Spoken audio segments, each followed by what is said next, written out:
Bismillahirrahmanirrahim. This is Numan Akbar and welcome to the lecture of DLD week 3. तो सबसे पहले तो last week के जो लेक्चर था उसमें से थोड़ा सा हम ओवर गो थ्रू कर लेते हैं कि क्या हुआ था। तो लास्ट वीक के लेक्चर में हमने बूलियन अलजेब्रा की बेसिक्स देखे थे। हमने डिफरेंट ऑपरेशंस देखे थे। एंड ऑपरेशन क्या होता है, और ऑपरेशन क्या होता है, नॉट ऑपरेशन क्या होता है। उसके अलावा हमने थ्योरम्स देखे थे, डिफरेंट रूल्स देखे थे। रूल्स क्या होते हैं, डिफरेंट जो भी हमने कहा था कि फ्यूचर में हमारे डिजिटल लॉजिक एंड डिज़ाइंस की कुछ एक्सप्रेशंस आएंगी जिनको सिंप्लीफाई करना होगा। तो उनको सिंप्लीफाई करने के लिए हमें उन रूल्स और फार्मूलाज की ज़रूरत पड़ेगी। तो वो हमने कुछ बेसिक्स देखे थे। होपफुली आपको उनके अंदर कोई कन्फ्यूजन नहीं होगी। उनके अंदर हमने बस उनके देखने हैं कि सिंप्लीफाई हम किस तरह से कर सकते हैं। तो होपफुली इसके अंदर कोई इशू नहीं होगा। तो हम कंटिन्यू करते हैं फिर अपने नेक्स्ट लेक्चर से।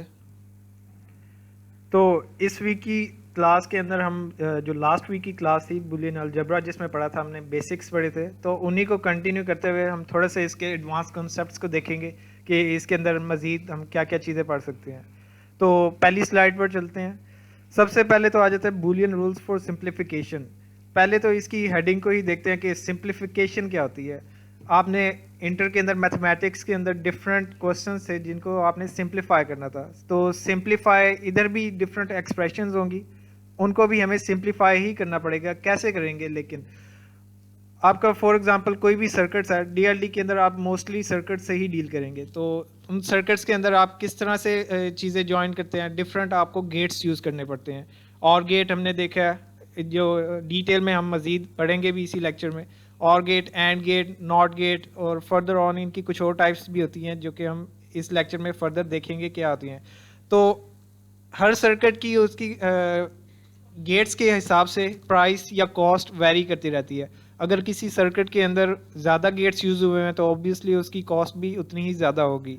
तो किसी भी एक्सप्रेशन को हम सर्किट में कन्वर्ट कर सकते हैं या किसी भी सर्किट को एक्सप्रेशन में कन्वर्ट कर सकते हैं। दोनों आपस में इंटरचेंजेबल है। एक सर्किट से हम उसकी देख सकते हैं कि एक्सप्रेशन कैसी होगी। तो किसी अगर हमारे हमारे पास कोई भी एक्सप्रेशन गिवन है तो उसके अंदर हम सारे साइंस को देख के ये हम अंदाज़ा लगा सकते हैं कि उसके अंदर कितने गेट्स यूज़ किए गए हैं और उसके अंदर कितने जॉइंट्स हैं। तो हम सिंप्लीफाई उस एक्सप्रेशन को कर सकते हैं with the use of algebraic rules जो कि हमने लास्ट लेक्चर में देखे थे। तो सिंप्लीफाई करने से ये होगा कि नंबर ऑफ गेट्स जो होंगे उसके अंदर हमारी एक्सप्रेशन के अंदर यूज़ हुए होंगे, उनके नंबर ऑफ गेट्स कम हो जाएंगे। अगर कम होंगे तो ऑब्वियसली हमारी उसकी कॉस्ट भी कम हो जाएगी। कॉस्ट कम हो जाएगी तो हमारा सर्किट मोस्ट एफिशिएंट बन जाएगा। तो वही देखते हैं, इसकी डिटेल में देखते हैं। Boolean algebra finds it's most practical use in the simplification of logic circuits. जो लॉजिक सर्किट्स होते हैं उनकी सिंप्लीफिकेशन में इसका प्रैक्टिकल यूज बहुत ज़्यादा होता है बूलियन अलजेब्रा का।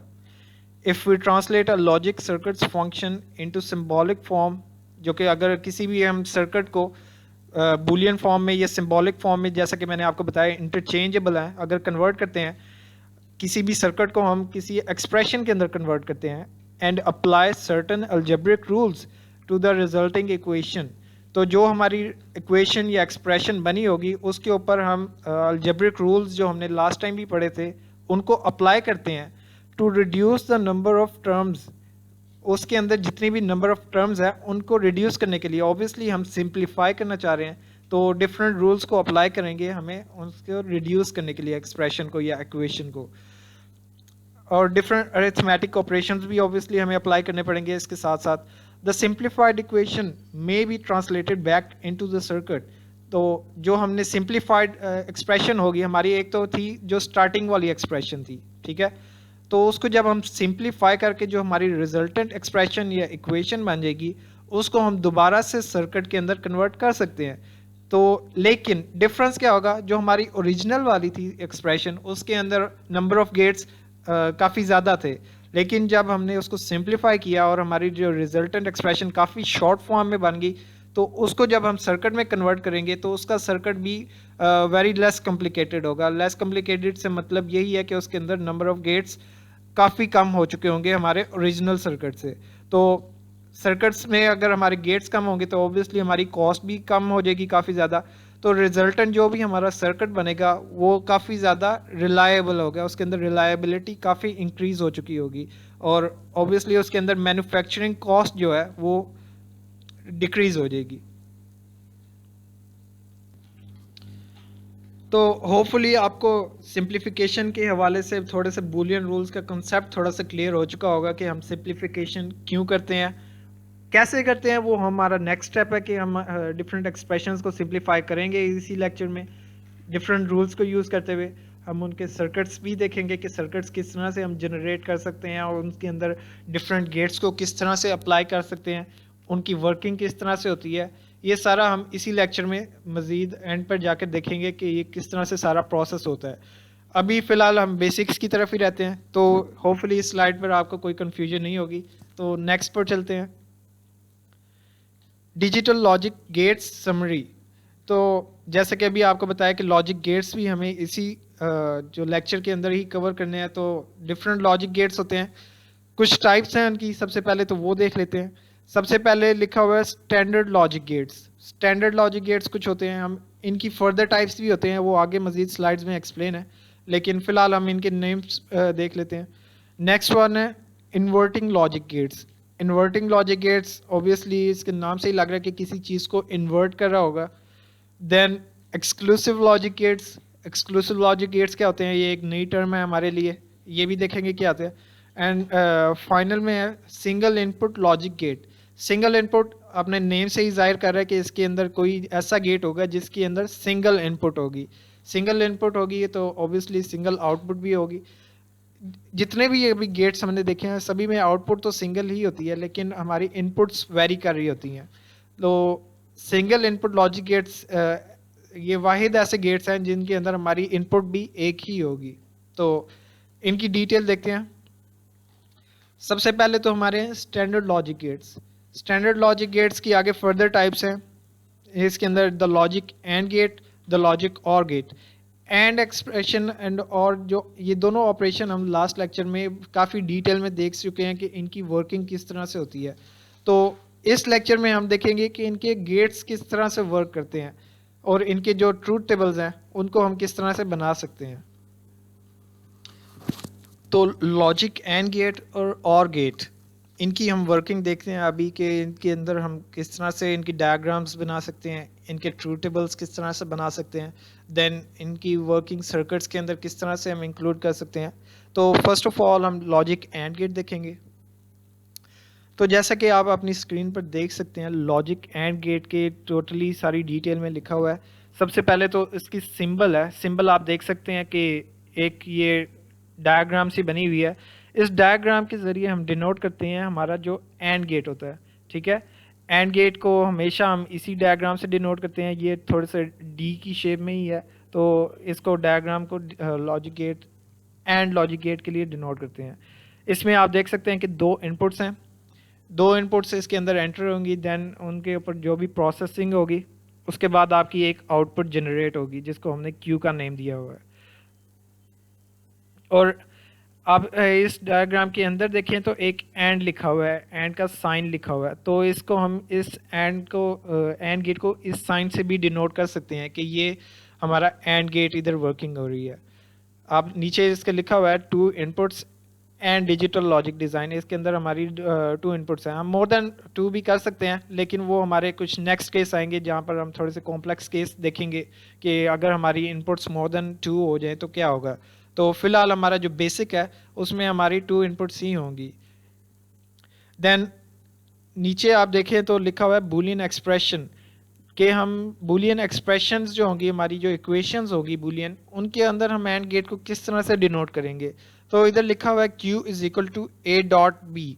तो इसको हम जो डॉट ऑपरेशन है ये डॉट के ज़रिए हम डिनोट करें कि ये एंड ऑपरेशन परफॉर्म हो रहा है एंड गेट का। तो A डॉट B को हम ऐसे पढ़ेंगे कि A and B gives Q, कि A एंड B से जो भी हमारा रिजल्टेंट आता है उसका रिजल्ट बन जाता है Q के इक्वल। तो हमारा इस तरह से इसको रीड किया जाएगा। तो हम आगे एंड गेट का ट्रूथ टेबल देखते हैं। जैसा कि आपको पहले बता दिया गया कि एंड गेट का ट्रूथ इनपुट्स के हवाले से कि दो इनपुट्स होती हैं और आउटपुट हमारी एक ही होती है। तो इसके अंदर फॉर एग्जांपल हमारे पास दो इनपुट्स हैं ए एंड बी के नेम से। तो इनपुट्स की हमने वैल्यूज़ की इस तरह से दी हुई हैं कि फॉर एग्जांपल पहले बी इनपुट आ रही है तो उसको रैंडमली हमने 0011 वैल्यू दे दी है वर्टिकली, एंड ए को हमने 0101 दे दिया है ताकि एवरी पॉसिबल केस हमारे पास बन जाए। जब हमारी दोनों 00 जब होंगी दोनों, इसका मतलब है हमारी दोनों इनपुट्स ऑफ है। जब हमारी दोनों इनपुट्स 1 होंगी इसका मतलब हमारी दोनों इनपुट्स ऑन है। 0 को हम ऑफ भी कह सकते हैं एंड 1 को हम ऑन भी कह सकते हैं। ठीक है, क्योंकि ये एक किस्म का सर्किट के अंदर हमारे जो यूज़ होते हैं स्विचेस हैं, या फिर करंट कह लें, करंट का फ्लो, या तो करंट का फ्लो हो रहा है सर्किट में से या फिर नहीं हो रहा है, या तो स्विच आपका ऑन है या ऑफ है। तो इसको भी हम उसी सिनेरियो में लेंगे कि हमारी या तो इनपुट 0 होगी ऑफ होगी, या हमारी इनपुट 1 होगी ऑन होगी। तो हमारे पास एवरी पॉसिबल सिनेरियो, अगर हमारे पास दो इनपुट होंगे तो हमारे पास 4 पॉसिबल सिनेरियोज बनते हैं। दो सिनेरियो ऐसे जिनमें दोनों इनपुट्स ऑन हों और एक ऐसा कि जिसमें दोनों इनपुट्स ऑफ हों, ऑन एंड ऑफ। और दो सिनेरियो ऐसे हो जाएंगे जिसमें एक इनपुट ऑन हो जाएगी दूसरी ऑफ हो जाएगी एंड वाइस वर्सा। तो इन इनपुट्स को जब सॉल्व करेंगे तो एंड गेट को आपको पहले बता दिया गया कि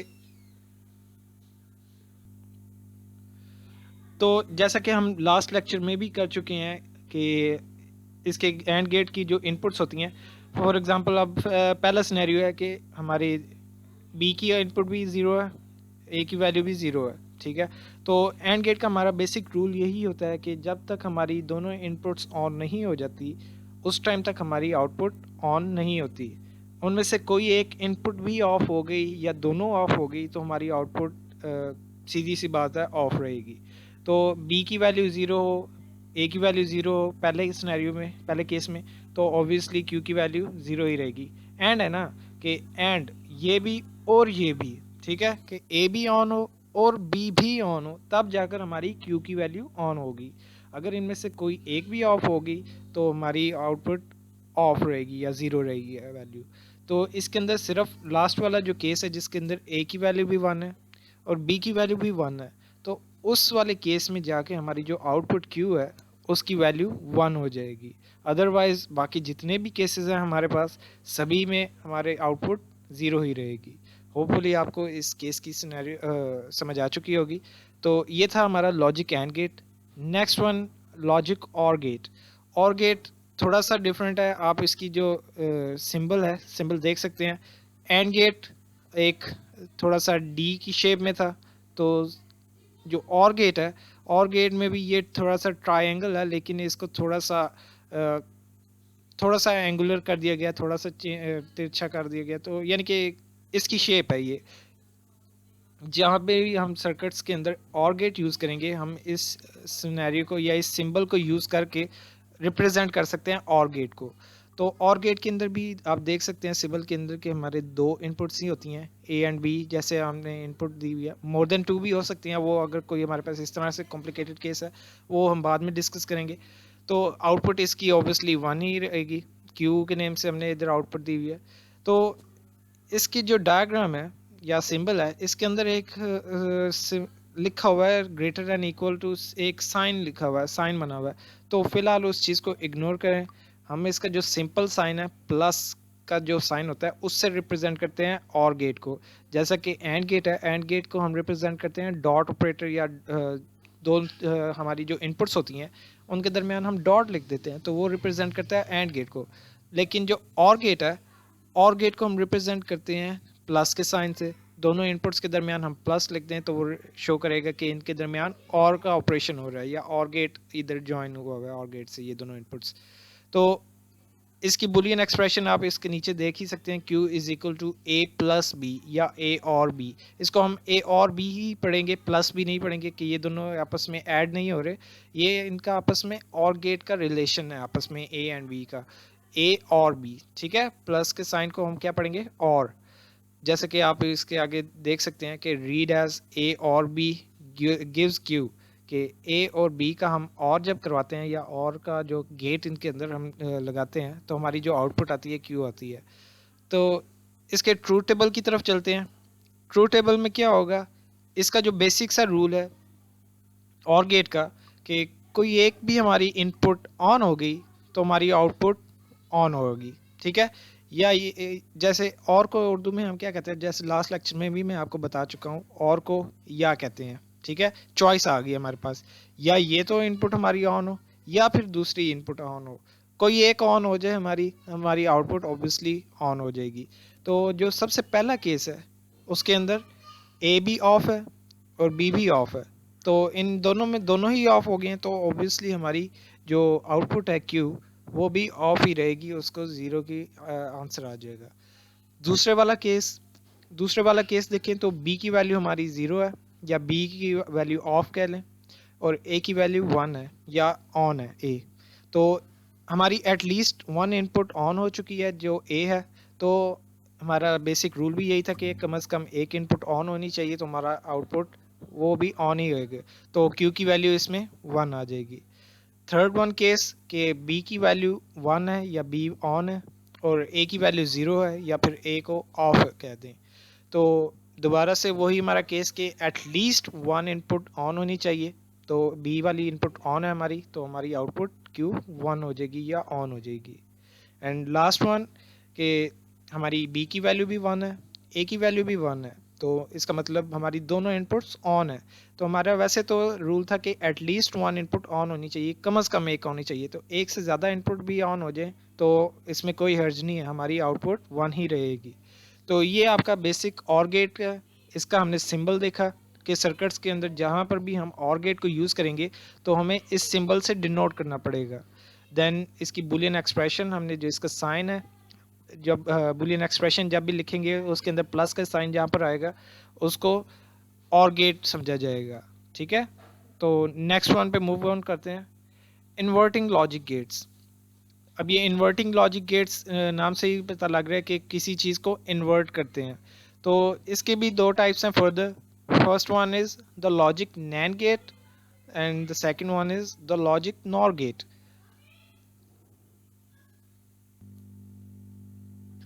तो हम इन्हीं की डिटेल में देखते हैं।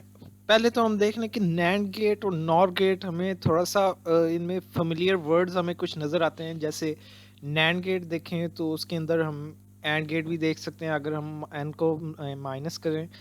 सिमिलरली नॉर गेट जो है उसके अंदर हम अगर एन को माइनस करें तो हमारा और गेट मौजूद है। तो मतलब हमें ये उन्हीं की कुछ चेंजेस करके एंड गेट और गेट के अंदर कुछ चेंजेस करके हम नैंड गेट्स और नॉर गेट्स बना सकते हैं। वो किस तरह से बना सकते हैं उन्हीं की डिटेल देखते हैं कि first one NAND gate. NAND gate हमारा क्या है, वैसे तो एंड गेट है। एंड गेट की शेप भी आपने जैसे देखी थी सिंबल उसका कि डी की फॉर्म में होता है, वैसे तो यानी कि थोड़ा उससे सिमिलर होता है। तो जैसे आप इसके सिंबल भी देख सकते हैं, जैसे हमारा सेम एंड गेट का सिंबल था उसी तरह से नैंड गेट का भी सिंबल है। जस्ट चेंज क्या है, इनपुट्स भी बाय द वे हमारी सेम है, दो इनपुट्स ही आ रही हैं जैसे कि उस एंड गेट के अंदर भी आ रही थी, एंड वन आउटपुट आ रही है जैसे कि हमारे ऑब्वियसली एंड गेट में भी थी। तो चेंज क्या है इसके अंदर, नैंड गेट के अंदर आप देख रहे हो तो ये छोटा सा एक डॉट इसके आगे लगा हुआ है, एंड गेट के आगे एक डॉट सा लगा हुआ है छोटा सा। इस डॉट को कहेंगे ये नॉट गेट है, ठीक है। किसी भी एंड गेट के आगे नॉट गेट लगा दें तो वो क्या बन जाता है, not gate, NAND gate sorry. तो दो सर्किट्स का या दो गेट्स का कम्बिनेशन है नैंड गेट, इस वजह से थोड़े से कॉम्प्लेक्स होते हैं कि दो गेट्स। फॉर एग्जांपल हमने इस केस में क्या किया हुआ है, एक एंड गेट लिया है और उसके आगे हमने एक नॉट गेट लगा दिया। नॉट गेट हम लास्ट लेक्चर में थोड़ा सा पढ़ चुके हैं, इस लेक्चर में भी हम पढ़ेंगे। नॉट गेट का काम यह होता है इन्वर्ट करना किसी भी इनपुट को। तो हमारा ये जो सिंपल सा डॉट लगाया हुआ है एंड गेट के आगे, ये रिप्रेजेंट कर रहा है or gate, oh sorry not gate को। नॉट गेट को हमने जैसे अभी देख चुके हैं कि किसी भी चीज़ को इन्वर्ट कर देता है, तो इसका काम भी इधर ही है, इन्वर्ट कर देना एंड गेट की जितनी भी हमारी इनपुट्स होती हैं उनको इन्वर्ट कर देना। तो हम देखते हैं कि नैंड गेट को बुलियन एक्सप्रेशंस के अंदर हम किस तरह से रिप्रेजेंट कर सकते हैं। तो जैसा कि एंड गेट को आपने देखा, एंड गेट को रिप्रेजेंट करते हैं दोनों के दरमियान, दोनों इनपुट्स के दरमियान हम डॉट लगा देते हैं। तो डॉट तो इधर भी आ जाएगा कि ये चीज़ रिप्रेजेंट कर रही है एंड गेट को। एंड गेट के अलावा हम क्या चीज़ ऐड करते हैं, एक नॉट गेट भी ऐड करना पड़ता है। नॉट गेट को हम किसी भी डॉट से स्लैश से ऊपर हम डिनोट कर सकते हैं। ऊपर अगर बार लगा दें तो उससे हम डिनोट कर सकते हैं कि वो नॉट गेट है। तो इस केस में फॉर एग्जांपल मैं कहता हूँ, अब ये A and B for example आप देख सकते हैं, इनके दरमियान डॉट लिखा हुआ है। डॉट से मतलब यही है कि इन दोनों इनपुट्स के दरमियान एंड गेट लगा हुआ है और एंड ऑपरेशन परफॉर्म हो रहा है। तो एंड के साथ हमें अगर नॉट गेट भी ऐड करना हो तो एक्सप्रेशन के अंदर उसको हम किस तरह से लिखेंगे, उसके अंदर मैं इधर लगा देता हूँ, तो ब्रेसेस लगा देता हूँ इसके दोनों तरफ, और ऊपर एक ये छोटा सा कोमा फॉर एग्जांपल मैंने लगा दिया। ये रिप्रेजेंट करता है कि ये जो ए और बी का आपस में एंड ऑपरेशन हो रहा है, इसका इन्वर्ट करना है हमने। ये डॉट भी ऊपर जो लगा दिया है, ये कॉमा, ये भी रिप्रेजेंट करता है नॉट गेट को। तो ये जो एक्सप्रेशन मैंने लिखी है ये रिप्रेजेंट कर रही है कि ए और बी का पहले हमने एंड गेट लेना है, फिर उसका इन्वर्ट करना है। तो इन्वर्ट करने से जो चीज़ बन जाएगी वो हो जाएगी नैंड गेट। ठीक है, नैंड गेट की एक्सप्रेशन बन जाएगी। तो नैंड गेट को जो भी आंसर आएगा वो स्टोर हो जाएगा क्यू के अंदर। तो ये सिंपली एक वे है इसका रिप्रेजेंट करने का नैंड गेट को।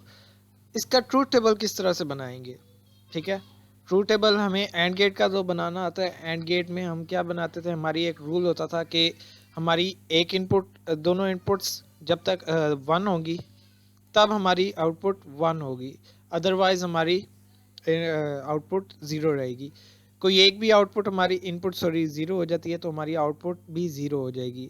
इसके लिए एंड गेट के लिए ये ज़रूरी है कि दोनों इनपुट्स हमारी ऑन हो या दोनों इनपुट्स हमारी 1 हो। तो उसके अंदर एंड गेट के अंदर तो सिर्फ यही होता था कि जब दोनों हमारी ए की वैल्यू और बी की वैल्यू 1 होती थी तो सिर्फ उसी वक्त क्यू की वैल्यू 1 होती थी। अदरवाइज बाकी सारे केसेस में हमारी आउटपुट जो है क्यू, उसकी वैल्यू ऑफ होती थी या 0 होती थी। तो हम नैंड गेट के अंदर क्या कर रहे हैं, एंड गेट को इन्वर्ट कर रहे हैं। तो एंड गेट का जो ट्रूथ टेबल होगा वो भी सारा ऑब्वियसली इन्वर्ट हो जाएगा। तो आप इधर देख सकते हैं कि हमारे जितनी भी आउटपुट्स हैं जहाँ पर हमारे क्यू की वैल्यू ए और बी की वैल्यू या तो 0 है, ठीक है, इधर भी हमारी आउटपुट 1 हो गया। लेकिन एंड गेट के अंदर हम देखते हैं पहले क्या होता था। एंड गेट के अंदर देखें आप कि सिर्फ जो लास्ट केस है जहाँ पर दोनों इनपुट्स हमारी 1 हो रही हैं, सिर्फ उसी केस में हमारी आउटपुट 1 हो रही है। अदरवाइज बाकी जितने भी केसेस हैं उनके अंदर हमारी आउटपुट 0 हो रही है। तो इस चीज़ को इन्वर्ट कर देता है नैंड गेट के। नॉट गेट ऑब्वियसली लगा हुआ है एंड के आगे, तो जहाँ पर 0 होंगे वहाँ 1 आ जाएगा, और जहाँ 1 होगा उसकी जगह 0 आ जाएगा नैंड गेट के अंदर। तो ये वही वाला ट्रू टेबल है, जस्ट उसको इन्वर्ट करके लिख दिया है। तो ये ट्रू टेबल है हमारे नैंड गेट का। होपफुली इसको क्लियर होगा ये वाला टॉपिक। नेक्स्ट वन चलते हैं, logic NOR gate. Same as NAND gate, जैसे कि आपने समझा है कि एंड गेट के आगे हम नॉट गेट लगा दें तो हमारा नैंड गेट बन जाता है।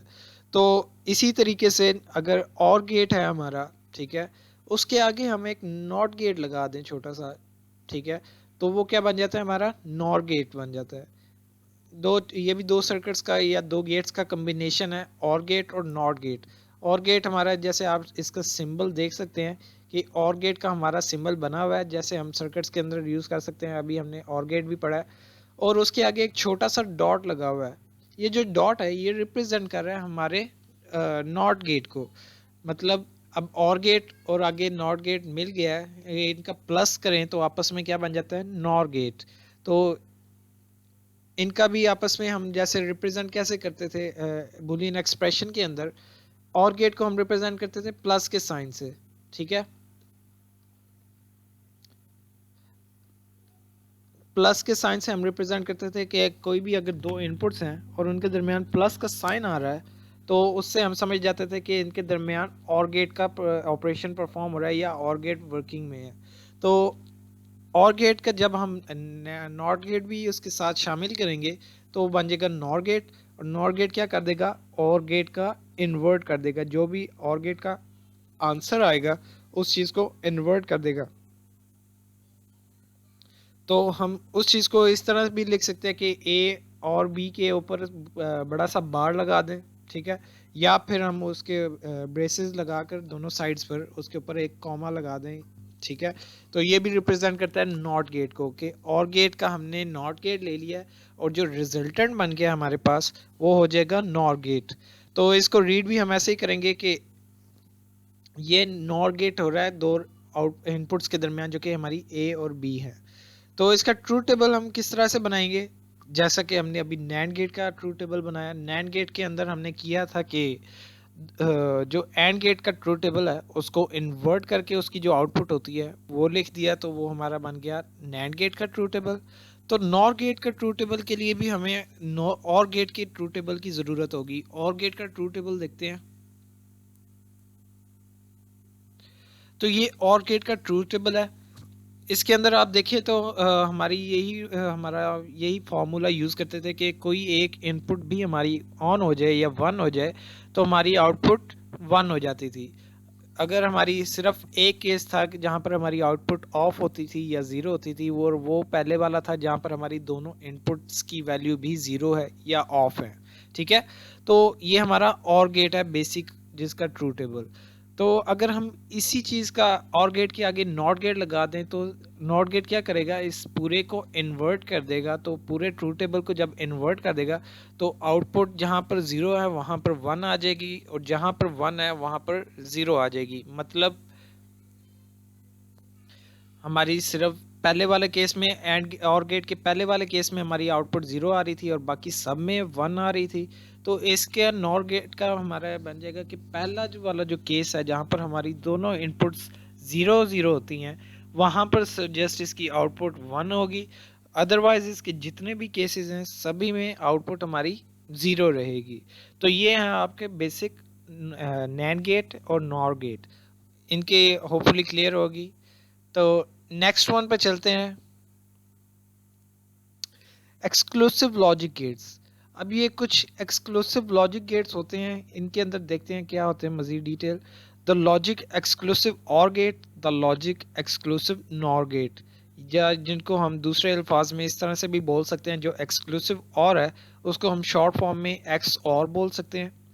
और सिमिलरली जो हमारा एक्सक्लूसिव नॉर है उसको हम शॉर्ट फॉर्म में एक्स नॉर बोल सकते हैं, कि एक्सक्लूसिव और है और एक्सक्लूसिव नॉर है। और गेट और नॉर गेट हम अभी पढ़ चुके हैं डिटेल में कि और गेट क्या होता है और नॉर गेट क्या होता है। नॉर गेट हमने अभी देखा कि और गेट का और नॉट गेट का कम्बिनेशन होता है। अब हमने इनमें एक्सक्लूसिव के एक वर्ड का इजाफा किया है, ये क्या चीज़ होती है, इसकी वर्किंग किस तरह से होती है या किस तरह से इफ़ेक्ट करती है किसी भी सर्किट को, वो हम देखते हैं।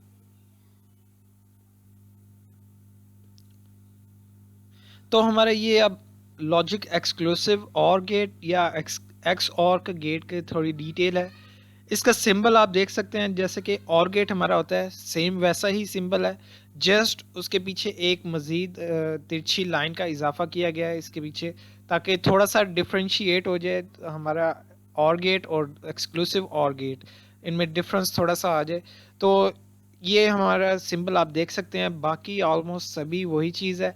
इनपुट्स भी हमारी दो ही एंटर हो रही हैं, ए एंड बी। आउटपुट हमारी just one, same as before, Q की हमारी आउटपुट आ रही है। और इसका आप बुलियन एक्सप्रेशन देखें तो थोड़ा सा इसके अंदर चेंज होगा। जो आपका और गेट होता है, और गेट को आप रिप्रेजेंट करते हैं कि कोई से भी दो इनपुट्स हो हमारे, उनके दरमियान प्लस के साइन से। तो इसके अंदर थोड़ा सा डिफरेंस ये होगा कि प्लस का साइन तो होगा लेकिन उसको सर्कल किया होगा। देख सकते हैं आप, जैसा कि बुलियन एक्सप्रेशन यहाँ पर लिखी हुई है सिंबल के नीचे कि ए और बी दो कोई हमारी इनपुट्स हैं, उनके दरमियान एक सिंबल लिखा हुआ है जिसको हम प्लस का साइन है और उसके ऊपर सर्कल किया हुआ है। तो ये जो साइन बना हुआ है नया, ये डिनोट करता है एक्सक्लूसिव और को। तो ये हमारा बेसिकली हमारा एक्सक्लूसिव और या रिजल्टेंट जो भी होगा हमारा, उसकी वैल्यू हमारी क्यू के अंदर स्टोर हो जाएगी। तो ये है हमारा basic logic exclusive or gate, इसका सिंबल और इसकी बूलियन एक्सप्रेशन के अंदर हम किस तरह से यूज़ करते हैं। इनको रीड करने का तरीका ज़्यादा इम्पोर्टेंट नहीं है, तो इसको हम ज़्यादा फोकस नहीं करेंगे, क्योंकि हमने मोस्टली जहाँ पर भी यूज़ करना है हमने इनके जो लॉजिक या गेट के नेम्स हैं हमने उसी से हमने इसको डिनोट करना है और इसी को मोस्टली यूज़ करना है। लॉजिक एक्सक्लूसिव और गेट है, हम मोस्टली एक्स और ही बोलेंगे इसके सर्किट्स के अंदर या जहाँ पर भी हम एक्सप्रेशंस के अंदर यूज़ करेंगे। तो read as A or B but not both gives Q, इसको पढ़ने की या इसके ऊपर ज़्यादा दिमाग खपाने की ज़रूरत नहीं है। नेक्स्ट हम चलते हैं हमारा जो एक्स और है उसके ट्रू टेबल पे। ट्रू टेबल पे जैसा कि आप देख सकते हैं हमारे इनपुट्स दो हैं ए एंड बी, और इसके हमारे डिफरेंट केसेस लिखे हुए हैं 0 0 0 1 1 0 1 1। तो ये बेसिकली बाइनरी ही है, बाइनरी आप 2 बिट बाइनरी है। आपको बेसिक हमें पहले लेक्चर में हम देखी थी बाइनरी आप किस तरह से लिखते हैं। तो ये भी दो इनपुट्स का मोस्ट पॉसिबल स्नैरियोज बनाने के लिए हमने जितने भी स्नैरियोज बन सकते थे दो इनपुट्स के वो बनाए हैं कि एक में हमारे दोनों इनपुट्स ऑफ हैं, एक में दोनों इनपुट्स ऑन हैं, एक में एक ऑन है दूसरी ऑफ है एंड वाइस वर्सा। तो ये हमारे जस्ट एक स्नैरियो होता है कि हमने जितने भी पॉसिबल हमारे इनपुट्स बन सकती हैं हमने वो बनाई हैं। उसके बाद अब हमारा जो मेन चीज़ मैटर करती है वो हमारा रिजल्टेंट या जो क्यू है वो उस चीज़ को देखना है। अब जो हमारा एक्सक्लूसिव और या एक्स और गेट है इसकी जो आउटपुट है आप देख सकते हैं कि इसके अंदर ना हमारा कोई और गेट वाला सिनेरियो लग रहा है, ना कोई एंड गेट वाला सिनेरियो लग रहा है, ना कोई नैंड और नॉर गेट वाला कोई इस तरह से सिनेरियो नहीं लग रहा। तो जस्ट इसकी एक टिप आप याद रखिएगा कि जहाँ पर भी हमारी दोनों इनपुट्स डिफरेंट होंगी वहाँ पर हमारी आउटपुट 1 होगी।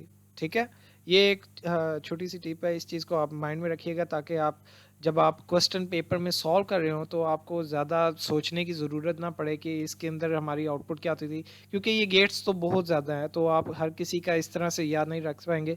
तो एक चीज़ एक्सक्लूसिव और अब में ये आप याद रख सकते हैं कि जहाँ पर हमारी दोनों इनपुट्स डिफरेंट होंगी वहाँ पर हमारी आउटपुट 1 होगी, अदरवाइज जहाँ पर हमारी इनपुट सेम होंगी वहाँ पर हमारी आउटपुट 0 होगी। जैसा कि आप देख सकते हैं इसके अंदर पहले वाला केस देखते हैं जिसके अंदर हमारी ए की वैल्यू भी 0 है और बी की वैल्यू भी 0 है, तो दोनों वैल्यूज़ हमारी इनपुट्स की सेम हो गई तो हमारी आउटपुट सेम यानी कि 0 ही रहेगी। लास्ट वन केस देखें आप अगर, तो दोनों की वैल्यू 1 है, ए की वैल्यू भी 1 है, बी की वैल्यू भी 1 है, तो दोनों इनपुट्स हमारी ऑन है या सेम है वैल्यू। तो जैसा कि आपको एक टिप अभी रूल बताया कि दोनों अगर इनपुट्स सेम हो तो हमारी आउटपुट 0 हो जाएगी या ऑफ हो जाएगी। तो सिमिलरली इस केस में भी हमारी क्यू की वैल्यू 0 है। जो दरमियान वाले दो स्नैरियोज लिखे हुए हैं, एक में ए की वैल्यू 1 है, बी की वैल्यू 0 है, ठीक है, और दूसरे केस में हमारी ए की वैल्यू 0 है और बी की वैल्यू 1 है। मतलब कहने का ये है कि दोनों इनपुट्स की वैल्यू हमारी डिफरेंट है इन दोनों केसेस में। तो हमारा फॉर्मूला या रूल भी यही हमने बनाया था कि जहाँ पर हमारी दोनों इनपुट्स की वैल्यूज़ डिफरेंट आ जाएं वहाँ पर हमारी आउटपुट की वैल्यू 1 होती है यहाँ पर, या फिर हम इस तरह से कह सकते हैं वहाँ पर हमारी आउटपुट ऑन होती है। तो ये आपका बेसिक एक्सक्लूसिव और गेट है, उसका सिंबल, उसकी बूलियन एक्सप्रेशन, किस तरह से हम एक्सप्रेशन या जो हम इक्वेशंस में सॉल्व करेंगे ये सिंप्लीफाई करेंगे। तो अगर बूलियन एक्सक्लूसिव और को हमने रिप्रेजेंट करना हो तो उसको किस तरह से रिप्रेजेंट करेंगे, ये साइन भी गिवन है। सर्किट्स के अंदर हम सिंबल्स यूज़ करेंगे इसके, और आपने ट्रू टेबल भी देख लिया कि इसकी बेसिक वर्किंग किस तरह से होती है। तो होपफुली ये चीज़ आपको क्लियर होगी। नेक्स्ट वन पे चलते हैं, लॉजिक एक्सक्लूसिव नॉर गेट या एक्स नॉर गेट। अभी आपने पढ़ा है एक्सक्लूसिव और या एक्स और, तो अब ये आ गया एक्स नॉर। तो आपको एक चीज़ तो देखते ही पता चल चुकी होगी, जैसा हमने नैंड गेट नॉर गेट किए थे तो हमने और गेट पढ़ा है एक्सक्लूसिव और ये अब आ गया है एक्सक्लूसिव नॉर। मतलब कहने का ये है कि एक्सक्लूसिव और का ही हमने एक चीज़ का ऐड किया है कि उसके अंदर एक नॉट गेट का इजाफा कर दिया, तो हमारा एक्सक्लूसिव और से एक्सक्लूसिव नॉर बन गया। इसके अंदर जस्ट हमारा एक नॉट गेट का इजाफा किया है। आप सिंबल में देखें एक्सक्लूसिव और का सिंबल जैसा और गेट होता है सेम वही है, जस्ट एक लाइन का इजाफा किया उसकी बैक साइड पर। तो ये हमारा एक्सक्लूसिव और गेट है। और एक्सक्लूसिव नॉर में आप देखेंगे तो हमारा सेम सिंबल यही होगा, जस्ट इसके जो हमारा गेट है इसके आगे एक नॉट गेट का इजाफा किया होगा। आप देख सकते हैं एक डॉट का इजाफा किया गया है और डॉट आपको अभी बताया कि रिप्रेजेंट करता है नॉट गेट को या नॉट ऑपरेशन को। तो हमारा मतलब एक्सक्लूसिव और या एक्स और का जो भी हमारा सर्किट होगा उसको टोटली इन्वर्ट कर दें तो हमारा कौन सा सर्किट बन जाता है, एक्सक्लूसिव नॉर का या एक्स नॉर का। तो ये चीज़, तो इसको रिप्रेजेंट आपने ये तो देख लिया कि सर्किट्स में किस तरह से रिप्रेजेंट किया जाता है, और सेम वही एक्स और गेट है और उसके आगे एक नॉट गेट का इजाफा कर दिया गया है। तो बूलियन एक्सप्रेशंस या जब हमने इक्वेशन सॉल्व करनी है तो उसके अंदर हम किस तरह से इसको लिखेंगे, सेम एज एक्सक्लूसिव और। एक्सक्लूसिव और में हमारा एक सिंबल बनाया था कि प्लस का साइन है दो इनपुट्स के दरमियान और उसको सर्कल किया हुआ है प्लस के साइन को, तो वो रिप्रेजेंट करता था एक्स और को। तो एक्स और को तो हमें पता चल गया रिप्रेजेंट किस तरह करना है, लेकिन जो एक्स नॉर है या एक्सक्लूसिव नॉर है उसको रिप्रेजेंट करना भी वैसे ही है, जस्ट एक नॉट गेट का इजाफा है। तो जो हमारा यहाँ पर एक्सप्रेशन होगी वही उठा के इधर लिखेंगे, सेम सिंबल वही है, जस्ट एक नॉट गेट का इजाफा है। तो मैंने दोनों तरफ ब्रेसेस, आपने देख सकते हैं दोनों तरफ ब्रेसेस लगाई हैं और ऊपर मैंने एक ये नेगेशन का साइन या इसके ऊपर बार भी लगा सकते हैं, लेकिन वो एक्चुअली कंप्यूटर के ऊपर हमारा वो कोई की इस तरह से नहीं है कि हम इसके ऊपर बार लगा सकें। अंडरलाइन तो हम कर सकते हैं लेकिन ऊपर वाली साइड पर बार नहीं लगा सकते, इस तरह से स्पेशल कीज चाहिए उसके लिए। तो मैं जस्ट एक ये ऊपर कॉमा लगा रहा हूँ, ये कॉमा भी रिप्रेजेंट करता है कि इस सारे का नॉट ऑपरेशन या नॉट गेट इसके ऊपर अप्लाई किया गया है। तो होपफुली ये चीज़ क्लियर होगी कि हम सर्किट्स के अंदर इसको किस तरह से लिख सकते हैं और हमारी जो बूलियन एक्सप्रेशंस या इक्वेशंस होती हैं उनके अंदर हम किस तरह से लिख सकते हैं।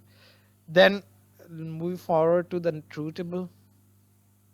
ट्रू टेबल के अंदर आप देख सकते हैं कि हमने एक्सक्लूसिव और के लिए एक की बनाई थी कि जहाँ पर हमारी दोनों इनपुट्स डिफरेंट होगी वहाँ पर हमारी आउटपुट 1 होनी है। तो एक्सक्लूसिव नॉर में क्या हो रहा है, एक नॉट गेट का इजाफा किया गया। नॉट गेट क्या करता है, पूरे के पूरे सर्किट को उठा के इन्वर्ट कर देता है। तो इस ट्रूथ टेबल को आप याद रखिएगा कि ये हमारा क्या है। तो हमने जब एक्सक्लूसिव नॉर बनाना है इसी पूरे को हमने इन्वर्ट कर देना है, जो कि नॉट गेट का काम है। नॉट गेट ने इस सारे ट्रूथ टेबल को, जस्ट एक डॉट का इजाफा हुआ था ना, इस सारे ट्रूथ टेबल को उठा के इसकी जो भी आउटपुट होगी उसको इन्वर्ट कर देना है। जहाँ पर 0 होगा वहाँ पर 1, जहाँ पर 1 वहाँ पर 0। तो एक्सक्लूसिव नॉर में हम ये कह सकते हैं कि जहाँ पर हमारी इनपुट्स दोनों जहाँ पर दोनों हमारी इनपुट्स सेम होंगी, ठीक है, वहाँ पर हमारी आउटपुट 1 होगी। अदरवाइज जहाँ पर हमारी इनपुट्स डिफरेंट होंगी वहाँ पर हमारी आउटपुट 0 रहेगी।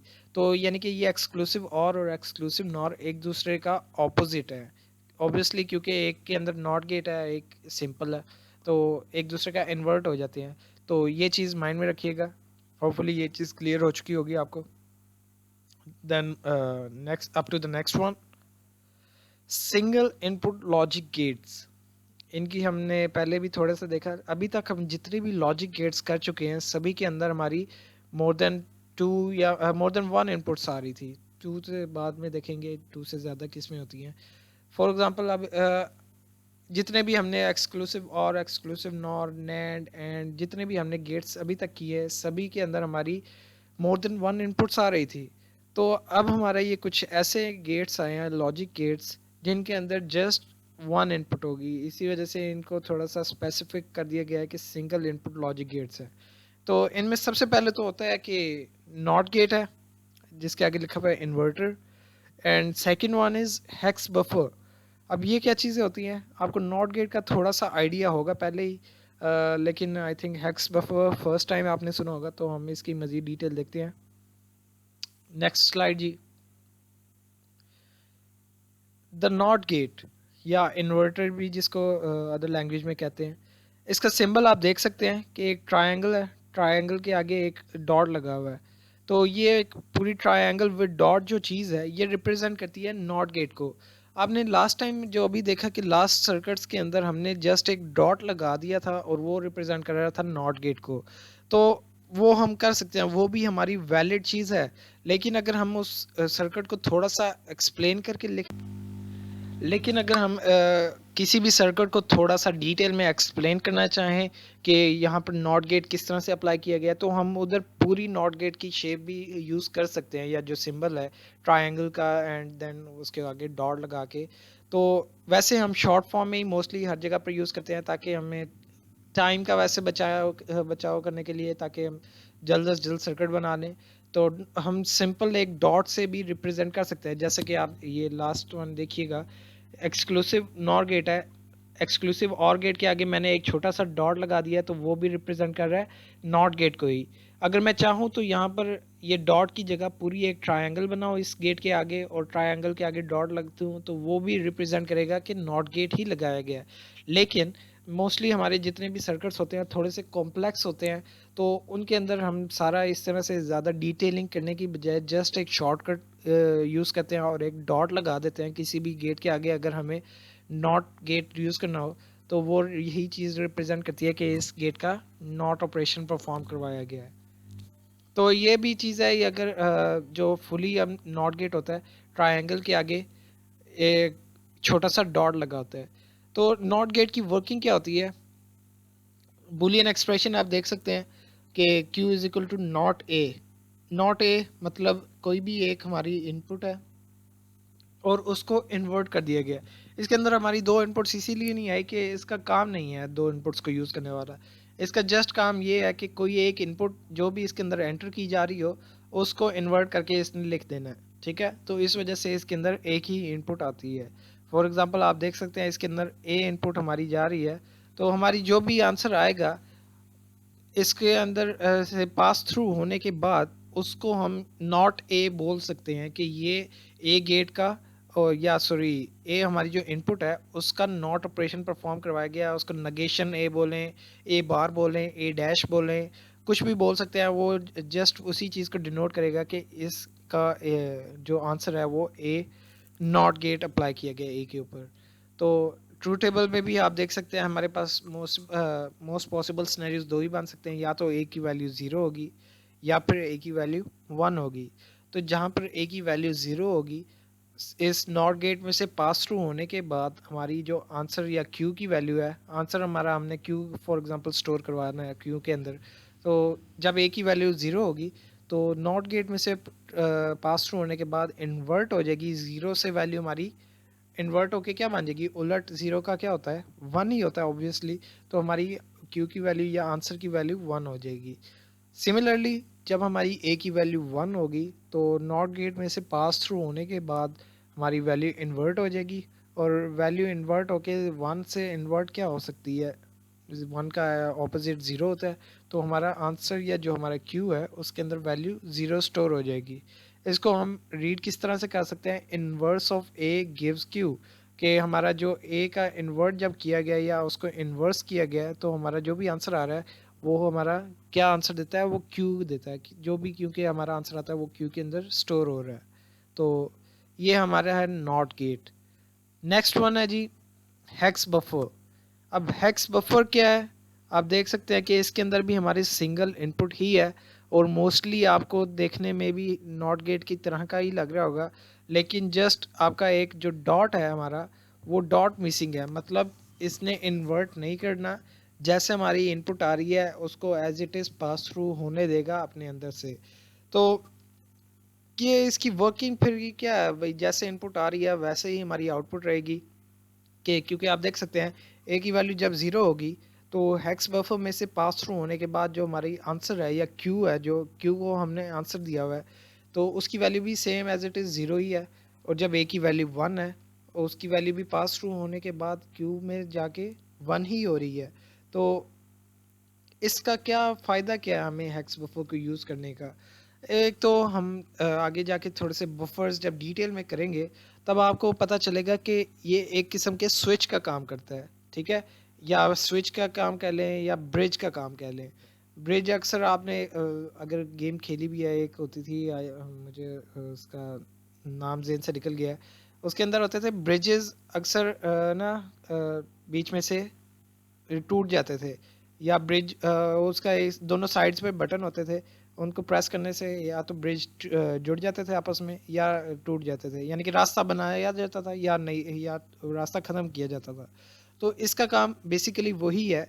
इसने किसी भी पर्टिकुलर इनपुट को किसी कंडीशन की बेस पर अपने अंदर से पास थ्रू होने देना है। ऐसे ही नहीं पास थ्रू होने देगा, कोई कंडीशन होगी, उसमें से अगर वो जो हमारी इनपुट आ रही है उसके ऊपर अगर वो पूरा उतरती है उस कंडीशन के ऊपर, तो अपने अंदर से पास थ्रू होने देगी और वो जो इनपुट है वो as it is pass through हो जाएगी अपने अंदर, इसके अंदर से हेक्स बफर में से।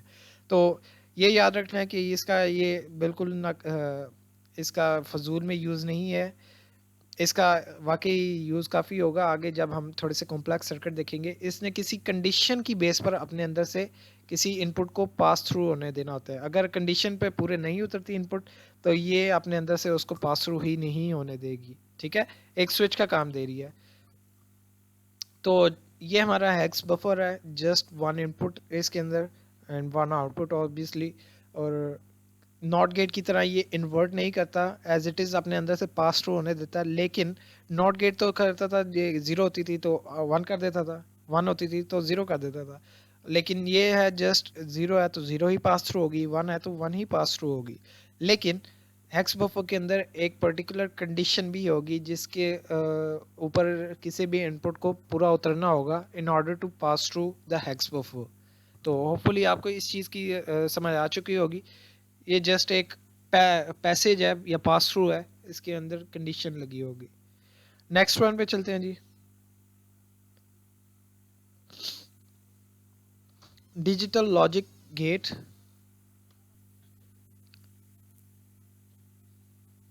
तो इस स्लाइड पर आपके जितने भी digital logic gate true table summary, जितने भी आपने अभी तक ट्रू टेबल्स बना चुके हैं, सभी की मैंने समरी लिख दी या समराइज़ कर दिया ताकि आपको थोड़ा इनको रिकग्नाइज करने में या इनको पहचानने में थोड़ी सी आसानी हो जाए। सबसे पहले तो मैंने आप पहले दो लाइंस देख सकती हैं जो वर्टिकली लिखी हुई हैं, दो इनपुट्स हैं। ठीक है, ए एंड बी के नेम से मैंने दो इनपुट्स लिख दिए हैं। और जैसे हम हर ट्रू टेबल के अंदर वैल्यूज़ यूज़ करते आ रहे हैं, ट्रू टेबल के जो बाइनरी की वैल्यूज़ हैं, एवरी पॉसिबल केस हमने जनरेट करना था, तो ऐसे ही हमने इसमें भी इनपुट्स की वैल्यूज़ लिख दी हैं। ए की वैल्यू एक में ज़ीरो है, 0 0 0 1 1 0 एंड 1 1, सॉरी। तो हमारी ये एवरी पॉसिबल स्नैरियो बन चुका है इनपुट्स के हवाले से। तो हमने जस्ट जितने भी अभी तक लॉजिक गेट्स अभी तक पढ़े हैं सभी को मैंने बारी बारी यहाँ पर लिख दिया। सबसे पहले लिखा हुआ है एंड गेट। एंड गेट को समराइज ही करते हैं एक बार ताकि आपका भी एक बार रिफ्रेश हो जाए।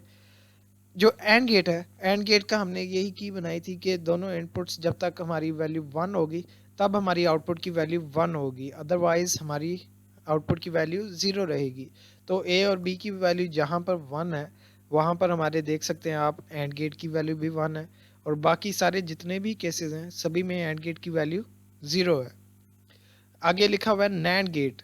अब नैंड गेट आपको जब अभी बताया कि एंड गेट के आगे जब हम नॉट गेट को अप्लाई करते हैं तो हमारा क्या बन जाता है, नैंड गेट। नैंड गेट असल में कॉम्बिनेशन है एंड गेट और नॉट गेट का।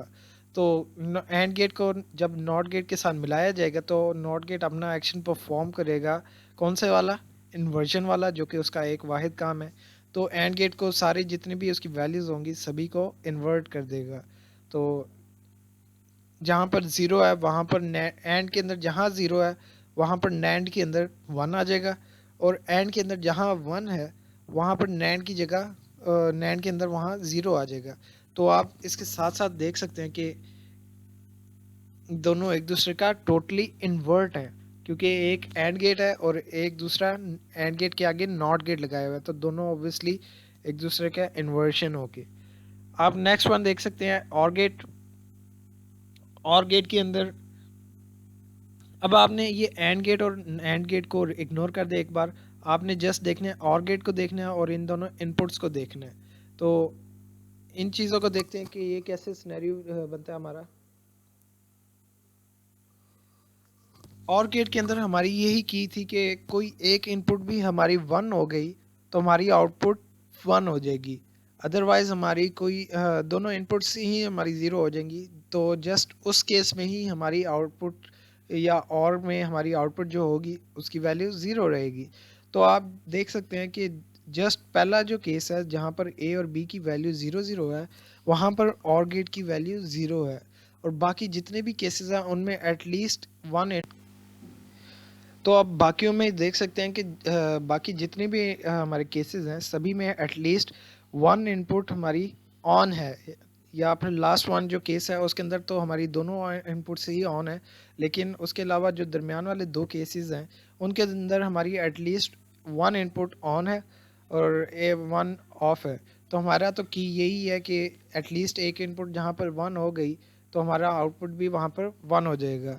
तो जस्ट फर्स्ट केस में हमारी और गेट की वैल्यू 0 रहेगी और बाकी सारे केसेस में 1 रहेगी। नेक्स्ट वन है नॉर गेट। नॉर गेट अभी हमने एंड गेट और नैंड गेट पढ़े, तो और गेट और नॉर गेट की स्टोरी भी कुछ वैसे ही है कि आपस में एक दूसरे का इन्वर्ट होते हैं। तो और गेट का जब हम इन्वर्ट कर दिया जाए या और गेट के आगे नॉट गेट अप्लाई कर दिया जाए तो इसकी जितनी भी वैल्यूज़ होती हैं सारी अपने ऑपोजिट फॉर्म में चली जाती हैं। तो और गेट में जहाँ पर ज़ीरो होगा नॉर गेट के अंदर वहाँ पर वन हो जाएगा, और गेट के अंदर जहाँ पर वन होगा और नॉर गेट के अंदर सिमिलरली वहाँ पर ज़ीरो हो जाएगा। तो ये दोनों गेट्स आपस में एक दूसरे का इन्वर्ट होते हैं, तो इन चीज़ों का ख्याल रखिएगा। नेक्स्ट वन इज़ एक्सक्लूसिव और। एक्सक्लूसिव और हमने अभी पढ़ा थोड़ी देर पहले ही, उसके हमने डायग्राम भी देखी कि और की तरह ही होती है लेकिन एक थोड़ी सी लाइन का इजाफा होता है, वो आपने डिटेल में देखा लाइन में हम किस तरह से इसका सर्किट बनाते हैं और इसको किस तरह से हमारी जो बूलियन एक्सप्रेशंस या इक्वेशंस होती हैं उनके अंदर हमारा ये किस तरह से डिनोट किया जाता है। तो एक्सक्लूसिव और की हमने जब ट्रू टेबल बनाना है तो उसके लिए मैंने आपको एक की बताई कि जहाँ पर हमारी दोनों इनपुट्स डिफरेंट होंगी आपस में, वहाँ पर जस्ट हमारा जो आंसर या आउटपुट होगी वो वन होगी या ऑन होगी। अदरवाइज जहाँ पर हमारी इनपुट्स हम सेम हो जाएंगी वहाँ पर हमारी आउटपुट ज़ीरो रहेगी। तो आप इसमें देख सकते हैं फर्स्ट केस है हमारा ए और बी का, वहाँ पर हमारी ए और बी की वैल्यू 0 0 है, मतलब सेम है। और लास्ट जो केस है हमारा उसमें भी हमारे ए और बी की वैल्यूज 1 1 है या सेम है। तो आप देख सकते हैं एक्सक्लूसिव और के जो लाइन है उसके अंदर फर्स्ट और लास्ट वैल्यू 0 है, और दरमियान वाले जो दो केस हैं वो हमारे रूल के मुताबिक उतर रहे हैं कि दोनों इनपुट्स जब हमारी डिफरेंट होगी आपस में एक दूसरे के ऑपोजिट होंगी या डिफरेंट ही होंगी तो जाके हमारी जो आउटपुट होगी एक्सक्लूसिव और में वो उसकी वैल्यू वन होगी। जैसे कि आप देख सकते हैं दरमियान वाली दोनों वैल्यूज़ वन है। तो अब एक्सक्लूसिव और तो हो गया, अब एक्सक्लूसिव नॉर को देखते हैं। तो जैसा कि अभी तक हम देखते आ रहे हैं कि एंड और नैंड की स्टोरी, सिमिलरली देन और नॉर की स्टोरी, और फिर अब ये लास्ट वन में आ जाते हैं एक्सक्लूसिव और एक्सक्लूसिव नॉर, जिनको हम शॉर्ट फॉर्म में एक्स और एक्स नॉर भी बोलते हैं। तो इनकी भी स्टोरी कुछ ऐसे ही है कि दोनों एक दूसरे का इन्वर्ट होते हैं। तो इन्वर्ट किस तरह से होते हैं, जहाँ पर एक्सक्लूसिव और में ज़ीरो है वहाँ पर एक्सक्लूसिव नॉर में वन आ जाएगा, और जहाँ पर एक्सक्लूसिव और में वन है वहाँ पर एक्सक्लूसिव नॉर में ऑपोजिट उसका आ जाएगा। तो ये हमारी समरी यहाँ पर कंप्लीट होती है। नेक्स्ट वन पे चलते हैं जी, बैक टू सिंप्लीफिकेशन थ्योरम्स। हमने स्टार्ट लिया था कि सिंप्लीफिकेशन से, सिंप्लीफिकेशन मैं थोड़ा सा रिफ्रेश कर देता हूँ कि कोई भी हमारे पास बूलियन एक्सप्रेशन या इक्वेशन है तो जिस तरह आप मैथ्स के क्वेश्चन करते थे और डिफरेंट फार्मूलाज को यूज़ करते हुए उस एक्सप्रेशन को या इक्वेशन को आप सिंप्लीफाई करते थे, शॉर्ट मज़ीद छोटे से छोटी फॉर्म में लाते थे कि समझने में आसानी हो। तो उसी तरह से हमने भी अब सिंप्लीफिकेशन करनी है, और हम इसके अलावा सिंप्लीफिकेशन के अलावा सर्किट्स भी जनरेट करेंगे डिफरेंट गेट्स को यूज़ करते हुए कि फॉर एग्जांपल कोई भी हमारे पास एक्सप्रेशन या इक्वेशन गिवन है और कहा जाता है कि इसका सर्किट भी जनरेट करें और इसको सिंप्लीफाई भी करें। तो हमें वो दोनों काम करने पड़ेंगे। हम दोनों काम देखते हैं किस तरह से कर सकते हैं। सिंप्लीफिकेशन में तो यही है कि उसके हम गेट नंबर ऑफ़ गेट्स जो हैं उस एक्सप्रेशन के अंदर कम से कम करवाने पड़ते हैं। तो जितने नंबर ऑफ़ गेट्स कम होंगे, हम स्टार्ट में लेक्चर के यही पढ़ चुके हैं कि जितने नंबर ऑफ़ गेट्स हमारे कम होंगे हमारा सर्किट उतना ही ज़्यादा एफिशिएंट होगा और कॉस्ट इफ़ेक्टिव भी होगा। कॉस्ट इफ़ेक्टिव से मुराद यही है कि उसके अंदर कॉस्ट कम से कम लगेगी। तो इस चीज़ का आपने ख्याल रखना है कि हमने सिंप्लीफिकेशन जब करवानी है तो कम से कम हमारा एक गेट भी कम हो जाता है तो उसका मतलब यही है कि वो सिंप्लीफाई हो चुकी है। लेकिन हमने पॉसिबल सॉल्यूशन हमने वही करना है कि एंड तक लेके जाना है, जितना सिंप्लीफाई हो सकता हुआ वो क्वेश्चन हमने उसको उतना सिंप्लीफाई करना है, यहाँ तक कि वहाँ वो मज़ीद सिंप्लीफाई ना हो सके। तो ये हमारे कुछ सिंप्लीफिकेशन के तरीके हैं। आपने लास्ट लेक्चर में थोड़े से रूल्स एंड रेगुलेशंस पढ़े थे कि सिंप्लीफिकेशन के हवाले से, कि मैंने कहा था जब हम सिंप्लीफाई करेंगे एक्सप्रेशंस तो इन्हीं रूल्स को यूज़ करते हुए हम सिंप्लीफाई करेंगे। तो उन्हीं को हम आज भी यूज़ करते हुए डिफरेंट एक्सप्रेशंस को सिंप्लीफाई करेंगे, और उन एक्सप्रेशंस के हम गेट्स भी बनाएंगे या सर्किट्स भी बनाएंगे। तो ये जो आप राइट साइड पे देख सकते हैं, ये तो है सर्किट वैसे अपनी ओरिजिनल फॉर्म में। इसको फ़िलहाल के लिए इग्नोर कर दें, इसको हम अगले लेक्चर्स में जाके देखेंगे। फ़िलहाल के लिए इसको इग्नोर कर दें, ये इतना इम्पोर्टेंट नहीं है। जो मोस्ट इम्पोर्टेंट फॉर्म है किसी भी सर्किट की, वो आपके लेफ़्ट साइड पे जो बनी हुई है वो है।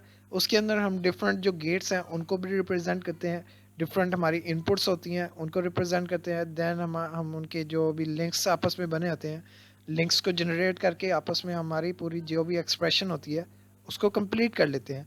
तो आप ऊपर जैसे कि एक्सप्रेशन देख सकते हैं, A plus A B is equal to A.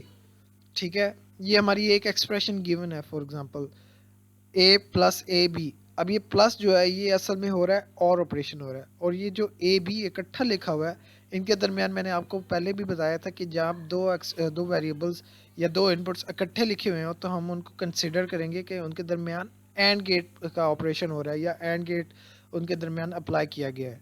तो जब हमारा मैथ्स का जिस तरह फार्मूला है, जो दो वेरिएबल जहाँ पर इकट्ठे लिखे हों, दो हमारे जो वैल्यूज़ हैं उनको पहले सिंप्लीफाई करते हैं या पहले सॉल्व करते हैं, तो आपके जो लेफ्ट साइड पे आप देख सकते हैं जो सर्किट या डायग्राम बनी हुई है, उसके अंदर आपने सबसे पहले देखे कि आपके जो एक्सप्रेशन है उसके अंदर ए प्लस ए बी है। तो हमें ए बी जो बड़ा इकट्ठा लिखा हुआ है ए और बी का आपस में एंड हो रहा है उसको पहले सिंप्लीफाई करना होगा, पहले यहाँ पर ड्रॉ करना होगा। तो आप इधर देख सकते हैं कि नीचे वाली साइड पर दो हमारे वेरिएबल्स हमने लिखे हुए हैं ए और बी के नाम से। ठीक है, और आगे एक एंड गेट का मैंने एक इधर सिंबल लगा दिया है, और इसके अंदर हमने ए की इनपुट भी एंटर कर दिया और बी की इनपुट भी एंटर कर दी है, और हमारी एक आउटपुट निकल रही है, और उसके नीचे मैंने नाम दे दिया ए एंड बी, या ए बी को इकट्ठा लिख दिया। तो ये उसी चीज़ को रिप्रेजेंट कर रहा है कि ए और बी का आपस में एंड गेट हुआ है यहाँ पर। तो यहाँ से जो भी चीज़ निकलेगी वहाँ पर हमारा ये वाली चीज़ यूज़ होगी जो कि ए एंड बी जो डिनोट कर रहा है। तो ये हो गया हमारा ए और बी का आपस में एंड ऑपरेशन। नेक्स्ट वन क्या है जी, ए और बी का एंड ऑपरेशन तो हो गया, उससे जो रिजल्टेंट बना उसका हमने और ऑपरेशन परफॉर्म करवाना है किसके साथ, जो हमारा ए वेरिएबल है सिंपल उसके साथ। तो इसने तो हम देखें कि इसने दोबारा से ए का वेरिएबल जनरेट किया, तो लाजमी नहीं है कि हम दोबारा से ए का वेरिएबल जनरेट करें। जो हमारा पहले से यूज़ हुआ हुआ है ए वाला उसी को हम अगेन यूज़ कर सकते हैं, लेकिन ये सिर्फ समझने के लिए आसानी होती है तो हमने इधर लिख दिया। अब ए बी जब आपस में एंड ऑपरेशन परफॉर्म हो जाता है तो हमारा ए बी का रिजल्टेंट इधर आ गया। ठीक है, अब ये जो ए एंड बी का रिजल्टेंट है उसका हमने और गेट करवाना है किसके साथ, सिंपल ए वेरिएबल के साथ। तो हमने जस्ट एक और गेट का जो सिंबल है वो ड्रॉ किया इधर और गेट का। उसके अंदर हमारा एक इनपुट क्या है और गेट के लिए, एक एक इनपुट तो हमारी ये है कि ए और बी का आपस में एंड ऑपरेशन जो परफॉर्म किया गया उसकी जो रिजल्टेंट था एक, वो हमारी इनपुट होगी। तो आप देख सकते हैं कि ए और बी का जहाँ पर एंड ऑपरेशन परफॉर्म हुआ है उसका जो रिजल्टेंट है वो एज अ इनपुट इस और गेट के अंदर एंटर हो रहा है। ठीक है, एक ये इनपुट होगी, और दूसरी इनपुट आप देख सकते हैं कि ए सिंपल ए जो है वो भी एज अ इनपुट जा रहा है हमारे इस और गेट के अंदर। तो आप देख सकते हैं कि ये हमारा सिंपल ए हमारा एक इनपुट उठाई है और इसको एज अ इनपुट एंटर कर दिया है और गेट के अंदर। तो इससे हमारा जो रिजल्टेंट निकल रहा है वो उससे हमारी एक्सप्रेशन कंप्लीट हो गई है ए प्लस ए बी, कि हमने ए और बी का पहले एंड गेट भी बनवाया और उसका जो रिजल्टेंट निकला उसका हमने और गेट बनवाया जो सिंपल ए वेरिएबल है उसके साथ। ये हमारा बन गया ए प्लस ए बी।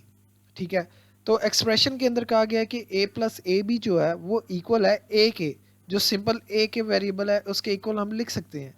तो हम कैसे लिख सकते हैं उसको हम प्रूव करेंगे अपने डिफरेंट फार्मूलाज को या रूल्स को यूज़ करते हुए। इसको हम सिंप्लीफाई करेंगे और उससे हम प्रूव करेंगे कि ये दोनों चीज़ें आपस में इक्वल है। तो वो हम अप्रूव करते हैं।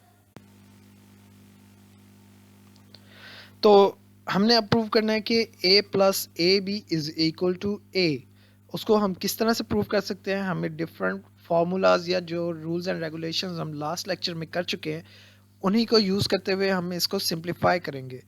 ये हमारी जो एक्सप्रेशन है उसकी सिंप्लीफिकेशन हो रही है।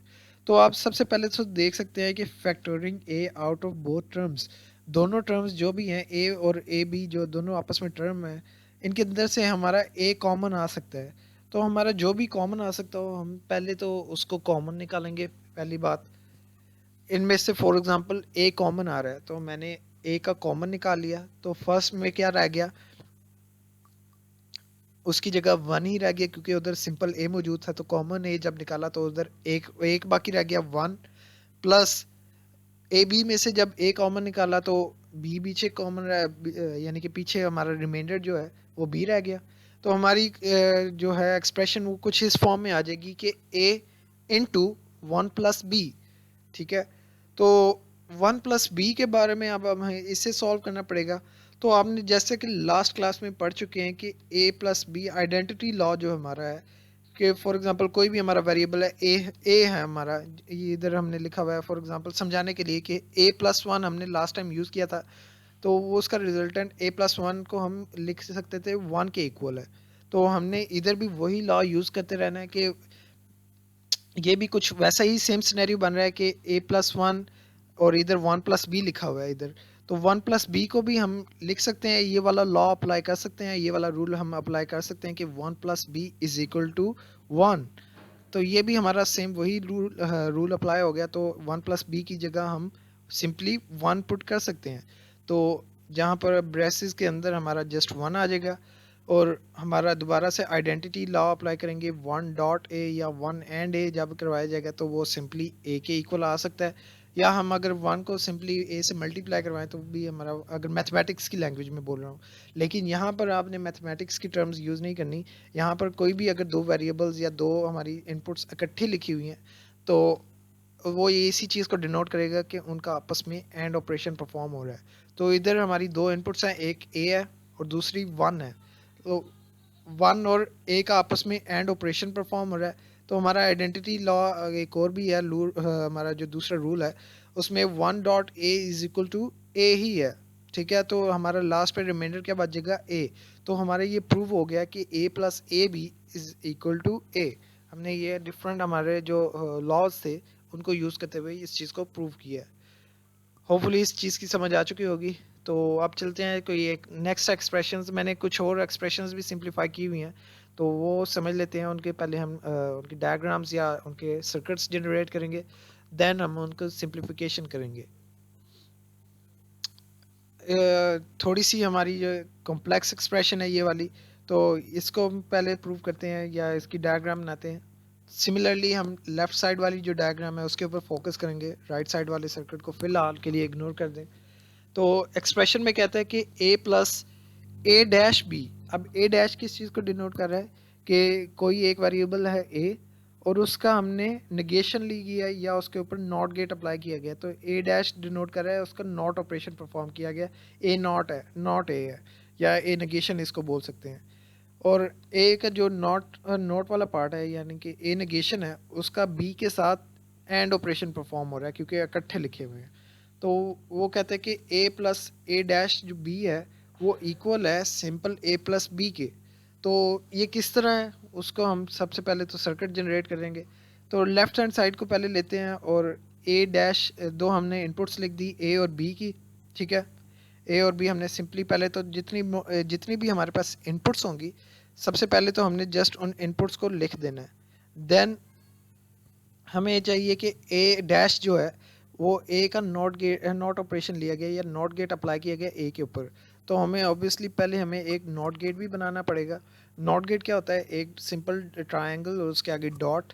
तो मैंने आप देख सकते हैं कि एक सिंपल नॉट गेट बनाया और उसके अंदर से ए को पास थ्रू कर दिया। ए को पास थ्रू किया तो आप देख सकते हैं कि आगे छोटा सा लिखा हुआ है ए डैश, कि इसमें से जो भी आउटपुट आ रही है वो मेरा ए का not gate perform not operation perform करवाया गया ए के ऊपर। तो उसके रिजल्टेंट क्या है, ए कम्प्लीमेंट या ए डैश है। तो हमें हमें जब हमने ए डैश का आपस में अब करवाना है बी के साथ एंड ऑपरेशन परफॉर्म करवाना है, तो हमें ये वाली एज अ इनपुट यूज़ करनी पड़ेगी। एंड गेट का हमारा सिंबल क्या होता है, ये आपके सामने मौजूद है। डी की फॉर्म में हम एंड के सिंबल को लिख सकते हैं। तो एंड गेट के अंदर हमारे इनपुट्स कौन कौन सी आएंगी, एक तो हमारी simple B as a input आएगी। तो मैं आप देख सकते हैं कि सिंपल बी को उठा के इसमें एंड गेट के अंदर एज अ इनपुट लिख दिया। और दूसरी इनपुट हमारी है ए नॉट या ए डैश, ए का जो कॉम्प्लीमेंट लिया गया है। तो ए का कॉम्प्लीमेंट हम कहाँ से पिक कर सकते हैं, इस नॉट गेट के आगे से जो हमारा रिजल्टर निकल रहा है वो है हमारा ए कॉम्प्लीमेंट ही है। तो डायरेक्ट हम उसमें से ही पिक करके एंड गेट के अंदर एज अ इनपुट इसको ज्वाइन कर सकते हैं। तो ये हमारा ए क्या नाम है एंड गेट हो गया। बी और ए कॉम्प्लीमेंट का आपस में एंड ऑपरेशन परफॉर्म करवा दिया गया।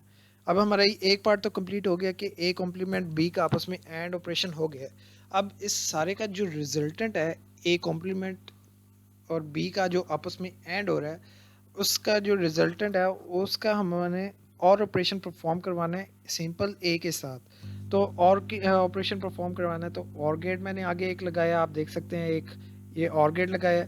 इसके अंदर एक तो हमारी एज अ इनपुट क्या आ रही है जो हमने अभी जनरेट किया, ए कॉम्प्लीमेंट और बी का आपस में जो एंड गेट आ रहा था उसका रिजल्टेंट एक एज अ इनपुट आ जाएगा। और दूसरी इनपुट हमारी क्या आनी चाहिए इसके अंदर, जो सिंपल ए है, सिंपल ए हमारा एज अ इनपुट इसके अंदर एंटर हो जाएगा और गेट के अंदर। तो इससे जो हमारा रिजल्टेंट बन जाएगा वो बन जाएगा ए प्लस ए डैश बी के। हमारा जितने भी हमने एक्सप्रेशन थी सबको सिंप्लीफाई कर दिया। तो हमारी ये तो होगी कंप्लीट लेफ्ट हैंड साइड। तो राइट हैंड साइड क्या है हमारी, सिंपल ए प्लस बी या A or B. A or B दो इनपुट्स हैं, इनका आपस में और गेट परफॉर्म और ऑपरेशन परफॉर्म हो रहा है। तो इसको हमने नीचे ही बनाया हुआ है। नीचे देखें तो एक और गेट लगाया हुआ है, और गेट के अंदर हमने सिंपल ए इधर से उठा के इनपुट एंटर कर दिया और बी उठा के एंटर कर दिया एज ए इनपुट। तो ये हमारा रिजल्टेंट क्या आ रहा है, ए और बी। तो एक्सप्रेशन में तो कहते हैं कि ये दोनों जो चीज़ें लेफ्ट हैंड साइड और राइट हैंड साइड आपस में इक्वल हैं। तो वो कैसे इक्वल है इसको प्रूव करना पड़ेगा। और प्रूव कैसे करना पड़ेगा, हमें अपने जो सिंप्लीफिकेशन रूल्स हैं या जो लॉज हैं उनको यूज़ करते हुए इसको सिंप्लीफाई करना होगा और इसमें से इसका इक्वल लाना होगा। तो हम पिक करते हैं लेफ्ट हैंड साइड से। इसके आगे लिखा हुआ है लेफ्ट हैंड साइड पे A plus A dash B. तो applying the previous rule to expand a term, जो सिंपल ए टर्म लिखी हुई है हमने जो लास्ट वन जो सिंप्लीफाई किया है A plus A B is equal to A होता है। तो हम जस्ट जो सिंपल ए हमने लिखा हुआ है उसकी जगह पर ए प्लस ए बी लिख सकते हैं। ज़रूरत इजाद की माँ है, तो हमें इधर सिंप्लीफाई करने के लिए इस एक्सप्रेशन को जो सिंपल ए है हमारा उसको थोड़ा सा एक्सपेंड करना पड़ेगा। तो लास्ट जो हमने सिंप्लीफाई किया उसमें था कि A plus A B is equal to A हम लिख सकते हैं। तो ए की जगह पर हम ए प्लस ए बी भी लिख सकते हैं। तो मैंने जस्ट जो पहले वाला ए है उसकी जगह पर मैंने उसको एक्सपेंड करके लिख दिया है कि ए प्लस ए बी, और जो लास्ट है ए डैश बी वो हमारा एज इट इज़ आ जाएगा। तो अब ये तो मैंने से उसको एक्सपेंड करके लिख दिया है। अब जो लास्ट टू टर्म्स हैं उनमें से आप देखिए तो बी कॉमन आ रहा है। Factoring B out of second and third terms, जो सेकंड और थर्ड टर्म्स हैं उनमें से बी कॉमन निकाल लिया। बी कॉमन निकाल लिया तो अंदर क्या बच जाएगा, ए प्लस ए कॉम्प्लीमेंट अंदर कॉमन ये जो रिमाइंडर है वो बच जाएगा। और लास्ट लेक्चर में सिमिलरली आपने एक और लॉ भी पढ़ा था कि identity law, A plus A complement किसी भी वेरिएबल का उसके कॉम्प्लीमेंट के साथ और ऑपरेशन परफॉर्म करवाया जाए तो उसका रिजल्टेंट वन के इक्वल आता है। तो ए प्लस ए डैश को हम वन के इक्वल लिख सकते हैं। ठीक है, तो ए प्लस ए डैश की जगह सिंपली मैं इधर रिप्लेस कर दूंगा वन से, और बी का वन के साथ एंड ऑपरेशन परफॉर्म होगा। B dot one is equal to B obviously. तो ए प्लस बी हमारा रिमाइंडर आ जाएगा। तो ये प्रूव कर देगा कि ए प्लस ए बी जो हमारी एक्सप्रेशन थी ए कॉम्प्लीमेंट बी वो इक्वल आ जाएगी ए प्लस बी के सिंपली। तो ये आपकी ये एक्सप्रेशन भी कंप्लीट हो गई है, इसको सिंप्लीफाई भी कर दिया है, इसका हमने सर्किट भी जनरेट कर दिया। And now up to the next one. Then last expression जिसको हम सर्किट में कन्वर्ट भी करेंगे एंड देन इसको सिंप्लीफाई भी करना होगा। थोड़ी सी कॉम्प्लेक्स है लेकिन देखते हैं कैसे करते हैं। नेक्स्ट लेक्चर से मैं कोशिश करूँगा कि मैं खुद से इनको ड्रॉ भी करूँ ताकि आपको एट द मोमेंट पता भी चले कि इनको ड्रॉ कैसे करते हैं। अभी के लिए जस्ट इसकी डायग्राम के ऊपर ही फोकस कीजिए जो लेफ़्ट साइड पर है। पहले एक्सप्रेशन की लेफ़्ट साइड देखते हैं कि इसके अंदर लिखा गया है कि हमारी देखने से पता चल रहा है कि 3 इनपुट्स हैं हमारी, एक ए है, दूसरी बी और तीसरी सी है।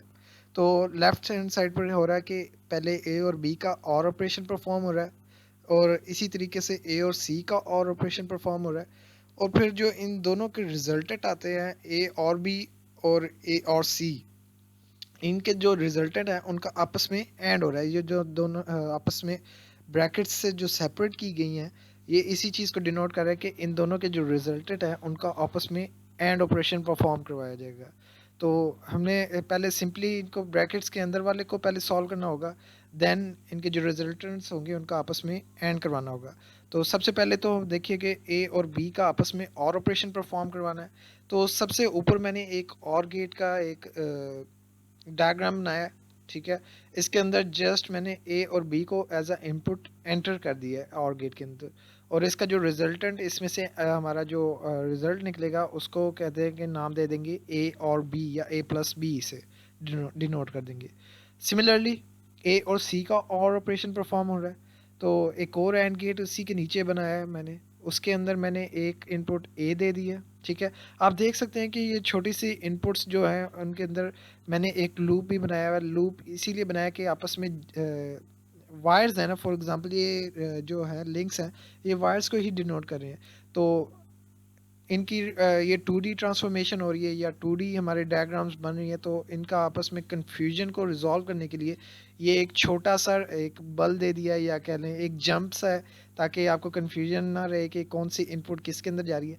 तो ये जो जंप है ये इसी को आप समझिएगा कि फॉर एग्जांपल ए में से अब ये दूसरा नॉर गेट है, और गेट सॉरी, इसके अंदर जो ए की इनपुट आ रही है वो थोड़ा सा जंप करके मैंने एंटर किया ताकि आपको कन्फ्यूजन ना रहे कि कौन सी इनपुट इसके अंदर एंटर हो रही है। तो एक तो इनपुट दूसरे और गेट के अंदर ए आ गई और दूसरी हमारी इनपुट रिक्वायर है सी वाली, सी भी उसी और गेट के अंदर एज अ इनपुट एंटर कर दी और उसका रिजल्टेंट क्या बन गया, ए और सी का। अब हमारा ए और बी भी बन गया है और ए और सी भी बन गया है। तो हमने आपस में इन दोनों रिजल्टेंट्स का, इन दोनों के रिजल्टेंट्स का एंड ऑपरेशन परफॉर्म करवाना है, क्योंकि दरमियान में हमारा कोई नहीं है, आपस में मल्टीप्लाई आ रहे हैं, तो मल्टीप्लाई का मतलब यही होता है कि इनका एंड ऑपरेशन परफॉर्म करवाया गया है। तो जस्ट सिंपली मैंने एक एंड गेट का जो डायग्राम है वो ड्रॉ किया और उसके अंदर जो दोनों रिजल्टेंट्स थे, जो दोनों हमारे और गेट के रिजल्ट थे, उनकी एज अ इनपुट इस एंड गेट के अंदर एंटर कर दिए। तो मेरा जो इससे एंड गेट से भी रिजल्ट निकलेगा वो बन जाएगा ए और बी एंड ऑपरेशन दरमियान में, और आगे दोबारा से ब्रेसेस में ए और सी, ठीक है। ये तो होगी हमारी लेफ्ट हैंड साइड। तो इसी के नीचे सर्किट के नीचे हम सॉल्व करते हैं right hand side. Right hand side थोड़ी सी सिंपल है इससे कि बी और सी का आपस में पहले and gate and operation perform करवाना है, देन जो उसका रिजल्टेंट होगा उसका और ऑपरेशन परफॉर्म करवाना है सिंपल ए के साथ। तो जस्ट पहले हमें एक एंड गेट ड्रॉ करना पड़ेगा जिसमें बी और सी को एज अ इनपुट एंटर करना पड़ेगा। तो सबसे एंड पे आप देखिएगा तो एक एंड गेट मैंने ड्रॉ किया, उसके अंदर बी को भी एज अ इनपुट एंटर किया और सी को भी एज अ इनपुट एंटर किया। तो और दूसरा काम क्या रह गया, इसका जो रिजल्टेंट है उसको मैंने बी डॉट सी या बी सी सिंपल लिख दें तो वो भी इसी चीज़ को डिनोट करता है कि बी और सी का आपस में एंड ऑपरेशन परफॉर्म करवाया गया। इसका और ऑपरेशन परफॉर्म करवाना है इसके रिजल्टेंट का सिंपल जो ए वेरिएबल है उसके साथ इनपुट के साथ। तो एक और गेट का मैंने सर्किट या उसकी डायग्राम ड्रॉ की, उसके अंदर एक तो बी और सी की जो आपस में एंड ऑपरेशन परफॉर्म हो रहा था उसका रिजल्टेंट जो है वो एंटर कर दिया एज अ इनपुट, और दूसरा सिंपल ए चाहिए था तो सिंपल ए को मैंने आप देख सकते हैं उधर से ड्रैग करके इसके अंदर एंटर कर दिया एज अ इनपुट। तो जो रिजल्टेंट है वो ए प्लस बी सी या ए और बी एंड सी इसको बोल सकते हैं। तो ये तो हो गया हमारा जो सर्किट जनरेट करना था वो हो गया कंप्लीट। नेक्स्ट वन इज़ के हमने अब इनको इक्वल आपस में प्रूव भी करना है कि ये जो लेफ्ट हैंड साइड है वो इक्वल है राइट हैंड साइड के। तो वो कैसे करेंगे देखते हैं हम कौन कौन से फॉर्मूलाज या रूल्स को यूज़ करते हैं। सबसे पहले तो लेफ्ट हैंड साइड को मैंने लिख दिया कि ए प्लस बी और फिर दोबारा से ब्रेसेस में a प्लस सी। तो डिस्ट्रीब्यूटिंग टर्म्स, जैसे आप मैथमेटिक्स के डिफरेंट क्वेश्चंस को सॉल्व कर रहे होते थे, जिस तरह कोई भी ब्रेसेस के अंदर होता था तो आपस में उनको मल्टीप्लाई कर देते थे। तो सिमिलरली इसमें भी हम मल्टीप्लाई ही कर देंगे डिस्ट्रीब्यूटिंग टर्म्स। ए को पहले हमने जितनी दूसरी ब्रेसेस के अंदर मौजूद हैं वेरिएबल्स या इनपुट सभी से मल्टीप्लाई करना है। ए को पहले ए से मल्टीप्लाई किया तो डबल ए आ गया। देन ए को सी से मल्टीप्लाई किया तो ए सी बन गया।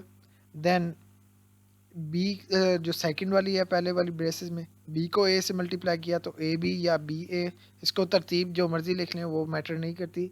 तो मैंने ए बी ही सिंपल लिख दिया ताकि हमारी तरतीब एक बनी रहे। और बी को फिर सी से मल्टीप्लाई कर दिया तो बी और सी का आपस में एंड गेट या डॉट बन जाएगा।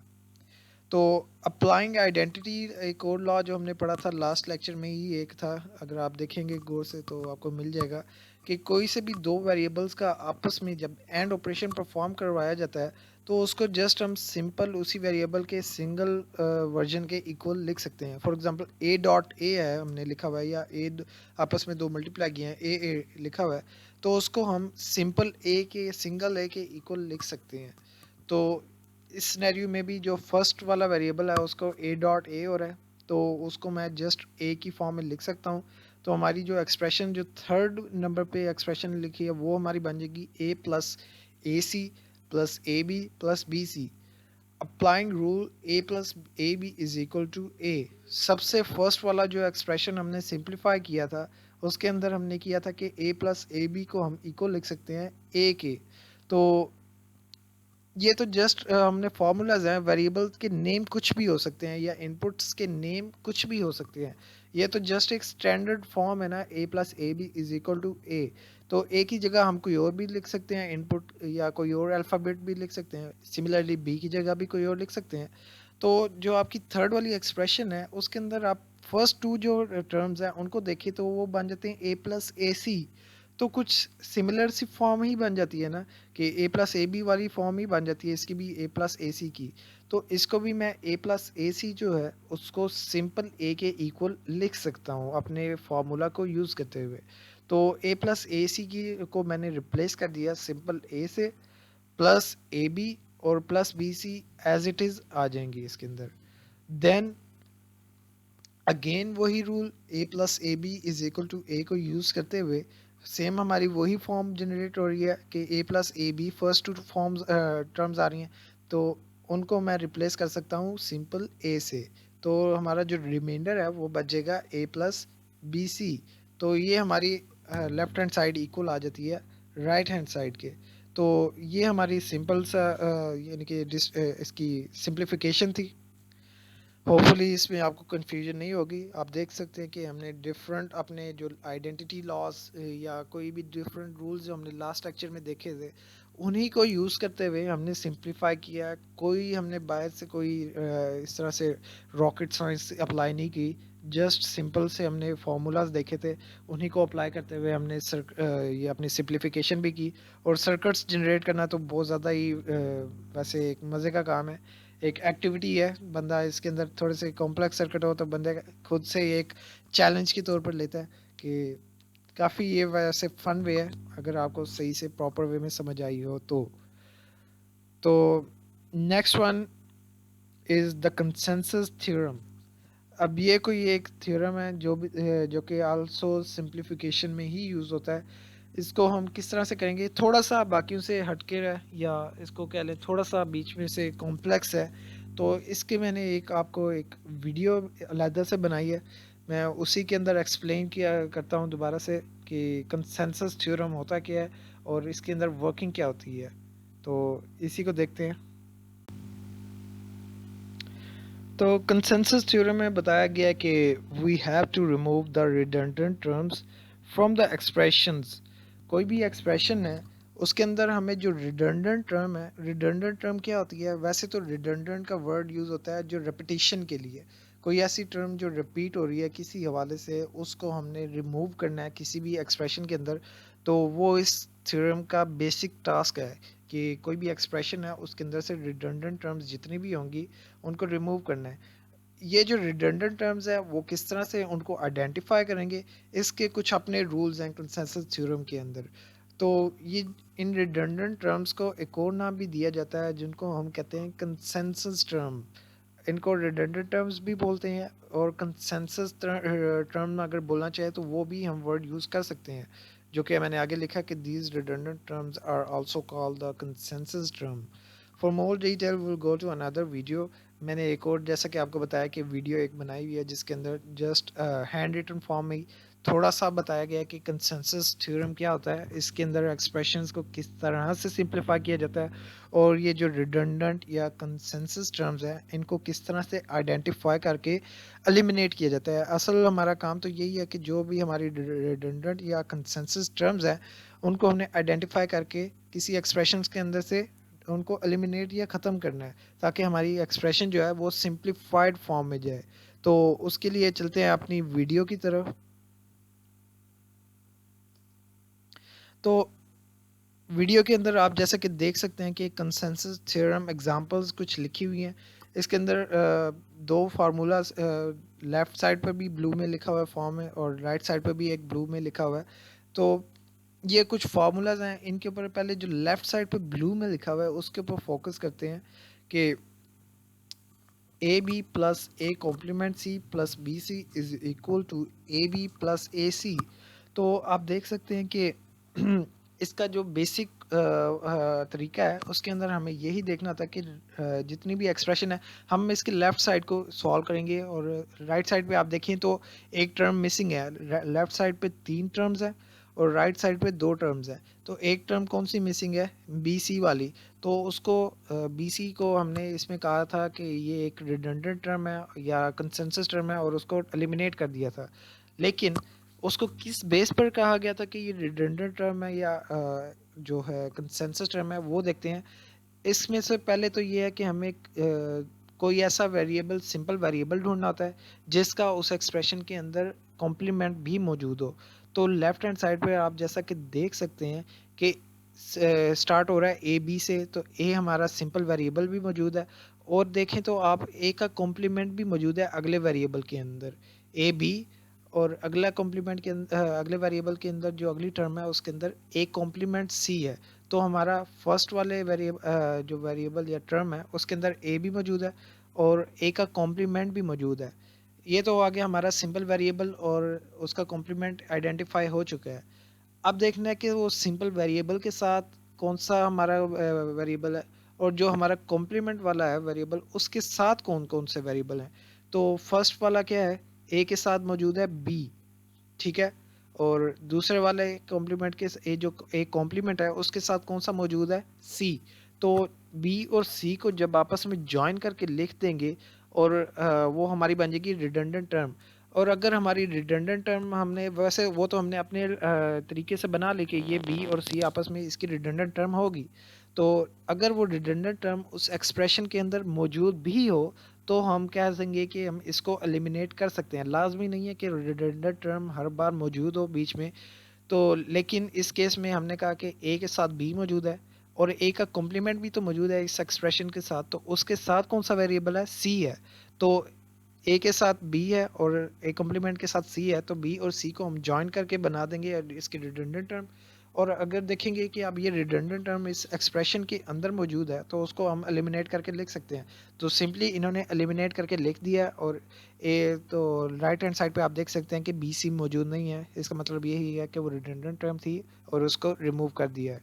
तो इसकी कुछ एग्जांपल है राइट हैंड साइड पे ही जो है, सॉरी लेफ्ट साइड पे ही जो वाइट, जो नंबर 1 के है उसी को देखते हैं। तो हम इसी चीज़ को मज़ीद एक्सप्लेन किया गया कि नया एक क्वेश्चन दिया गया कि A complement B complement plus A C plus B C complement plus B complement C plus A B, कोई इस तरह से एक्सप्रेशन गिवन है। हमने इसको जस्ट सिंप्लीफाई करना है यूजिंग कंसेंसस थ्योरम।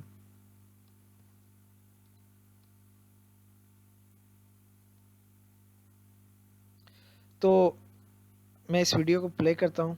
तो फर्स्ट ऑफ ऑल इसी फर्स्ट क्वेश्चन को ही थोड़ा सा सिंप्लीफाई किया गया।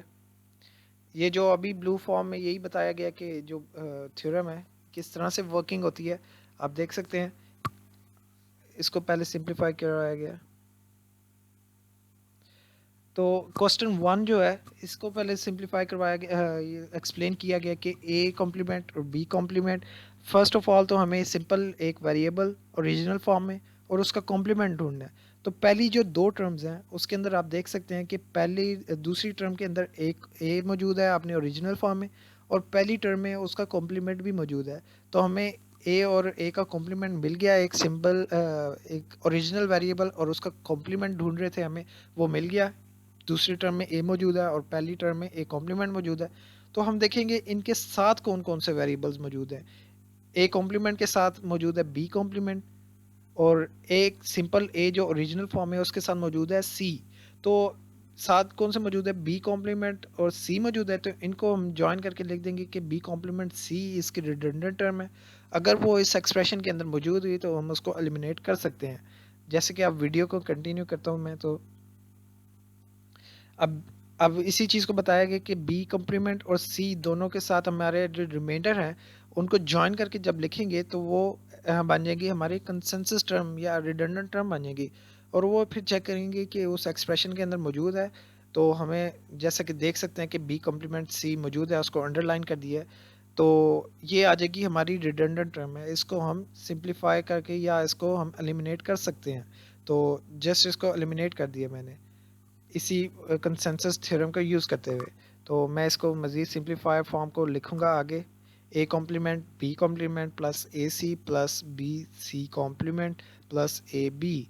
तो ये हमारे रिमाइंडर बच जाएगा।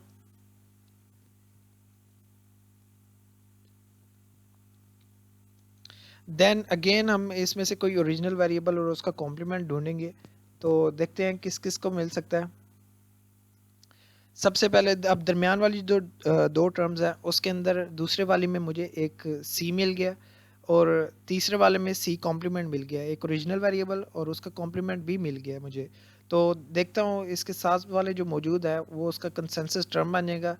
सी के साथ मौजूद है ए और सी कॉम्प्लीमेंट के साथ है मौजूद बी। तो ये ए और बी को मिला के लिख देंगे तो बन जाएगा ए बी, और ए बी उस एक्सप्रेशन के अंदर मौजूद है पहले से। तो मैं कैसे कह दूंगा कि ए बी एक हमारी कंसेंसस टर्म है और इसको मैं एलिमिनेट कर सकता हूँ। तो मैं सिंपली इसको क्रॉस कर दूंगा और जो रिमाइंडर मेरा बच जाएगा उसको मैं ऐसे लिख दूंगा, A complement B complement plus A C plus B C complement.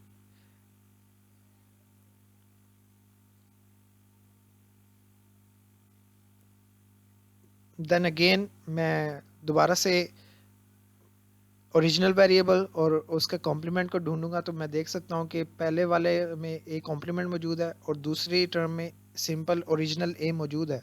तो इनके साथ जो वेरिएबल जो इनके रिमाइंडर जो साथ मौजूद हैं, पहले ए कॉम्प्लीमेंट के साथ मौजूद है बी कॉम्प्लीमेंट, और सिंपल जो ए है दूसरी टर्म के अंदर उसके साथ मौजूद है सी।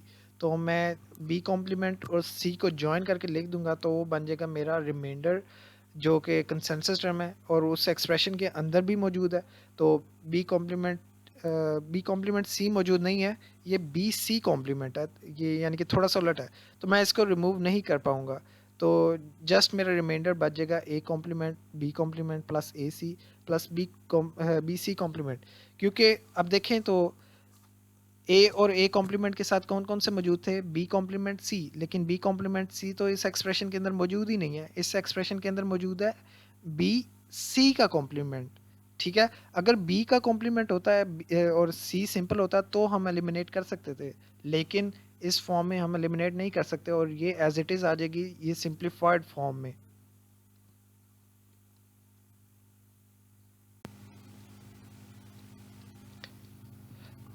देन अब जो हमारा राइट साइड पर है हम उसको सिंप्लीफाई करते हैं। ये तो थे लेफ्ट साइड पर जो थे हमारे, वो तो हो गए थे हमारे सिंपल जो वेरिएबल्स उनको दरमियान में और ऑपरेशन को यूज़ किया गया था या और गेट को यूज़ किया गया था। अब हमने यूज़ करना है एंड गेट को या एंड ऑपरेशन को। एंड को हम इसी तरह से डिनोट करते हैं कि आपस में मल्टीप्लाई हो रहे हैं। तो हमने जो राइट साइड पर ब्लू फॉर्म में है उसके अंदर आप देखें तो हमें वही वाला काम करना है कि ओरिजिनल वेरिएबल और उसके कॉम्प्लीमेंट वाले को हमने सर्च करना है। तो आप जैसा कि राइट साइड पे जो ब्लू फॉर्म में है देख सकते हैं कि पहले वाली टर्म के अंदर ए प्लस बी मौजूद है, मतलब ए सिंपल वेरिएबल मौजूद है ओरिजिनल फॉर्म में, और दूसरे टर्म के अंदर ए का कॉम्प्लीमेंट भी मौजूद है। और फर्स्ट फॉर्म में देखें तो टर्म में देखें तो ए के साथ क्या प्लस हो रहा है बी, और दूसरे टर्म में देखें ए कॉम्प्लीमेंट के साथ क्या प्लस हो रहा है सी। तो रिमाइंडर क्या बन जाएगा, बी और सी बन जाएगा। तो बी और सी को आपस में प्लस करके लिख देंगे, और जो रिमाइंडर है अगर बी प्लस सी, तो वो बन जाएगा हमारा कंसेंसस टर्म। वो उसके अंदर अगर मौजूद है एक्सप्रेशन के अंदर, तो हम उसको एलिमिनेट कर देंगे, जैसे कि इन्होंने एलिमिनेट कर दिया बी प्लस सी को, और राइट साइड पर सिंपली लिख दिया A plus B into A complement plus C. तो ये बी प्लस सी जो है हमारा इसके अंदर कंसेंसस टर्म या रिडंडेंट टर्म थी, और इसको रिमूव कर दिया। इसको मज़ीद एक्सप्लेन करने के लिए एक क्वेश्चन सॉल्व किया गया, जो कि क्वेश्चन नंबर 2 के नेम से है। इसके अंदर मैं आपको ये बोल के बता देता हूँ कि A plus B into A complement plus C into B plus C into A complement plus D into B plus D. तो हम इनको सिंप्लीफाई कैसे करेंगे? फर्स्ट ऑफ ऑल हमें कोई एक ओरिजिनल वेरिएबल ढूंढना पड़ेगा, और उसका कॉम्प्लीमेंट भी ढूंढना पड़ेगा कि वो उसका कॉम्प्लीमेंट भी मौजूद हो उस एक्सप्रेशन में। अगर कॉम्प्लीमेंट मौजूद है और ओरिजिनल मौजूद नहीं है, तो फिर हम कंसेंसस टर्म नहीं निकाल सकते। या फिर अगर ओरिजिनल मौजूद है और उसका कॉम्प्लीमेंट मौजूद नहीं है, तो फिर भी हम उसका कंसेंसस या थ्योरम यूज़ नहीं कर सकते। तो ओरिजिनल और उसके कॉम्प्लीमेंट वाले वेरिएबल का होना उस एक्सप्रेशन के अंदर बहुत ज़रूरी है कंसेंसस थ्योरम को अप्लाई करने के लिए। तो देखते हैं इस फॉर्म के अंदर। तो सबसे पहले तो देखें तो फर्स्ट वाले टर्म के अंदर ही हमें ए मिल गया, ठीक है। देन सेकंड टर्म के अंदर ए कॉम्प्लीमेंट भी मिल गया हमें। अब ए भी मौजूद है, ए कॉम्प्लीमेंट भी मौजूद है। इनके जो साथ वाले हैं वेरिएबल्स, उनको देखेंगे हम कि फर्स्ट वाले में ए के साथ बी प्लस हो रहा है, और सेकंड वाले में ए कॉम्प्लीमेंट के साथ सी प्लस हो रहा है। तो बी प्लस सी को हम इकट्ठा करके लिख देंगे, और यानी कि बी प्लस सी हमारा बन जाएगा कंसेंसस टर्म। और अगर वो उस एक्सप्रेशन के अंदर मौजूद हुई, जैसा कि आपको अंडरलाइन करके दिखाया गया कि बी प्लस सी उस एक्सप्रेशन के अंदर मौजूद है, तो बी प्लस सी को मैं सिंपली उसको टर्मिनेट कर सकता हूँ। अपने कंसेंसस थ्योरम को यूज़ करते हुए इसको मैं एलिमिनेट कर सकता हूँ। तो जस्ट मैं बाकी एक्सप्रेशन जो रिमाइंडर है उसको लिख दूंगा, A plus B into A complement plus C into A complement plus D into B plus D. ये जस्ट मेरे बाकी रिमाइंडर टर्म आ गए थे। अगेन मैं दोबारा से अप्लाई करूँगा कि अपने ओरिजिनल और जो उसका कॉम्प्लीमेंट वाली फॉर्म को वेरिएबल है उसको ढूंढूंगा। मैंने फॉर एग्जांपल पिक कर लिया, पहले वाले में से ए पिक कर लिया, और दूसरे वाले में भी ए कॉम्प्लीमेंट था, और तीसरे वाले में भी ए कॉम्प्लीमेंट मौजूद था टर्म में। इन दोनों में से मैं कोई एक भी पिक कर सकता हूँ, वो मेरे ऊपर डिपेंड करता है। लेकिन अगर मैं सेकंड वाला कॉम्प्लीमेंट पिक करूं, तो फर्स्ट वाला ए के साथ क्या मौजूद है, ए के साथ क्या मौजूद है, सिंपल ओरिजिनल ए के साथ मौजूद है बी हो रहा है। और सेकंड वाला अगर मैं ए का कॉम्प्लीमेंट पिक करता तो उसके साथ क्या मौजूद था, सी। तो इनके दोनों के दरमियान क्या आ जाना था, बी और सी को मैं इकट्ठा लिख के देखता तो बी प्लस सी बन जाना था। और बी प्लस सी तो इस एक्सप्रेशन के अंदर कहीं मौजूद ही नहीं है, तो मैं उसको एलिमिनेट नहीं कर पाता। तो इस वजह से मैं सिंपली थर्ड वन पे मूव ऑन कर जाऊंगा कि थर्ड जो ए कॉम्प्लीमेंट दूसरे वाला है उसको देखेंगे, तो ओरिजिनल ए के साथ बी प्लस हो रहा है, और जो सेकंड फर्स्ट वाले ए कॉम्प्लीमेंट को छोड़ के सेकंड वाला ए कॉम्प्लीमेंट है, मैंने उसको अंडरलाइन किया है, उसके साथ क्या प्लस हो रहा है, डी। तो इनके साथ साथ कौन से होंगे, बी और डी को आपस में प्लस करके लिख देंगे, तो बी प्लस डी हो जाएगा। बी प्लस डी देखेंगे कि उस एक्सप्रेशन के अंदर मौजूद है कि नहीं, तो बी प्लस डी ऑब्वियसली हमें देख सकते हैं कि उस एक्सप्रेशन के अंदर मौजूद है, और जस्ट हम उसको सिंपली एलिमिनेट कर सकते हैं बी प्लस डी को।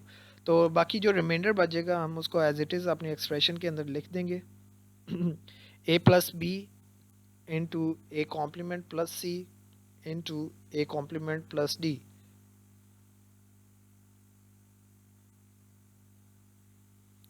अब हम देखेंगे कि हम मज़ीद अगर इसको सॉल्व कर सकते हैं कि नहीं। तो फर्स्ट वन में से हमने ए पिक किया जो कि हमारा ओरिजिनल वेरिएबल है। देन सेकंड वन में से हमने पिक किया ए कॉम्प्लीमेंट। तो इनके साथ साथ क्या मौजूद थे, एक ओरिजिनल ए के साथ मौजूद था बी, एंड जो फर्स्ट वाला ए का कॉम्प्लीमेंट है उसके साथ मौजूद है डी। तो बी प्लस डी को इकट्ठा लिख दें तो वो इस एक्सप्रेशन के अंदर मौजूद नहीं है, तो हम उसको एलिमिनेट भी नहीं कर पाएंगे, तो ऑब्वियसली इसका कोई यूज़ नहीं है। Then will move on to the next A complement. Original A के साथ मौजूद है बी, सेकंड ए का कॉम्प्लीमेंट के साथ मौजूद है सी। तो इन दोनों के साथ जो रिमाइंडर हो जाएंगे बी और सी, उनको ज्वाइन करके लिखें तो बी प्लस सी बन जाएगा। और हम देख सकते हैं कि बी प्लस सी भी इस एक्सप्रेशन के अंदर कहीं मौजूद नहीं है, तो हम मज़ीद कंसेंसस थ्योरम को अप्लाई नहीं कर पाएंगे और ये हमारी इक्वेशन इधर ही हॉल्ट हो जाएगी, या हमारी मोस्ट सिंप्लीफाइड फॉर्म यहीं पर रुक जाएगी कि यहाँ से आगे हम कंसेंसस थ्योरम को अप्लाई नहीं कर सकते, ये एज इट इज़ आ जाएगा हमारा आंसर के अंदर। तो ये सारा था आपका कंसेंसस थ्योरम। होपफुली आपको इसकी समझ आ चुकी होगी। इसका बेसिक रूल तो यही था कि किसी भी एक्सप्रेशन के अंदर हमने कोई सिंपल वेरिएबल ओरिजिनल फॉर्म में और उसका कॉम्प्लीमेंट ढूंढना होता है, और उसके साथ वाले जो वेरिएबल्स होते हैं उनको ज्वाइन करके लिखते हैं। तो ज्वाइन करके जो लिखेंगे वो कंसेंसस टर्म बन जाएगी, और अगर वो कंसेंसस टर्म उस एक्सप्रेशन के अंदर उस टाइम मौजूद हो तो हम उसको एलिमिनेट कर सकते हैं, अगर वो मौजूद ना हो तो हम उसको कहीं भी एलिमिनेट नहीं कर पाएंगे। तो ये था आपका कंसेंसस थ्योरम। होपफुली आपको इसकी समझ आ चुकी होगी डिटेल में। तो इंशाल्लाह इस वीक में आपसे एक क्विज़ भी लिया जाएगा, देन एक असाइनमेंट भी होगी। तो इस लास्ट वीक के लेक्चर को भी प्रिपेयर कीजिएगा, इस वीक के लेक्चर को भी दोबारा से देखिएगा। मैं स्लाइड्स भी अपलोड कर दूंगा अगेन, और इंशाल्लाह जूम की मीटिंग भी करेंगे डिस्कशन के लिए, जिसके अंदर हम आप सबकी सारी जितनी भी क्यूरीज होंगी सभी को डिस्कस किया जाएगा। तो इंशाल्लाह मुलाकात होगी मीटिंग के अंदर। कोई क्यूरी हुई तो आप कमेंट कर सकते हैं नीचे। अल्लाह हाफिज़।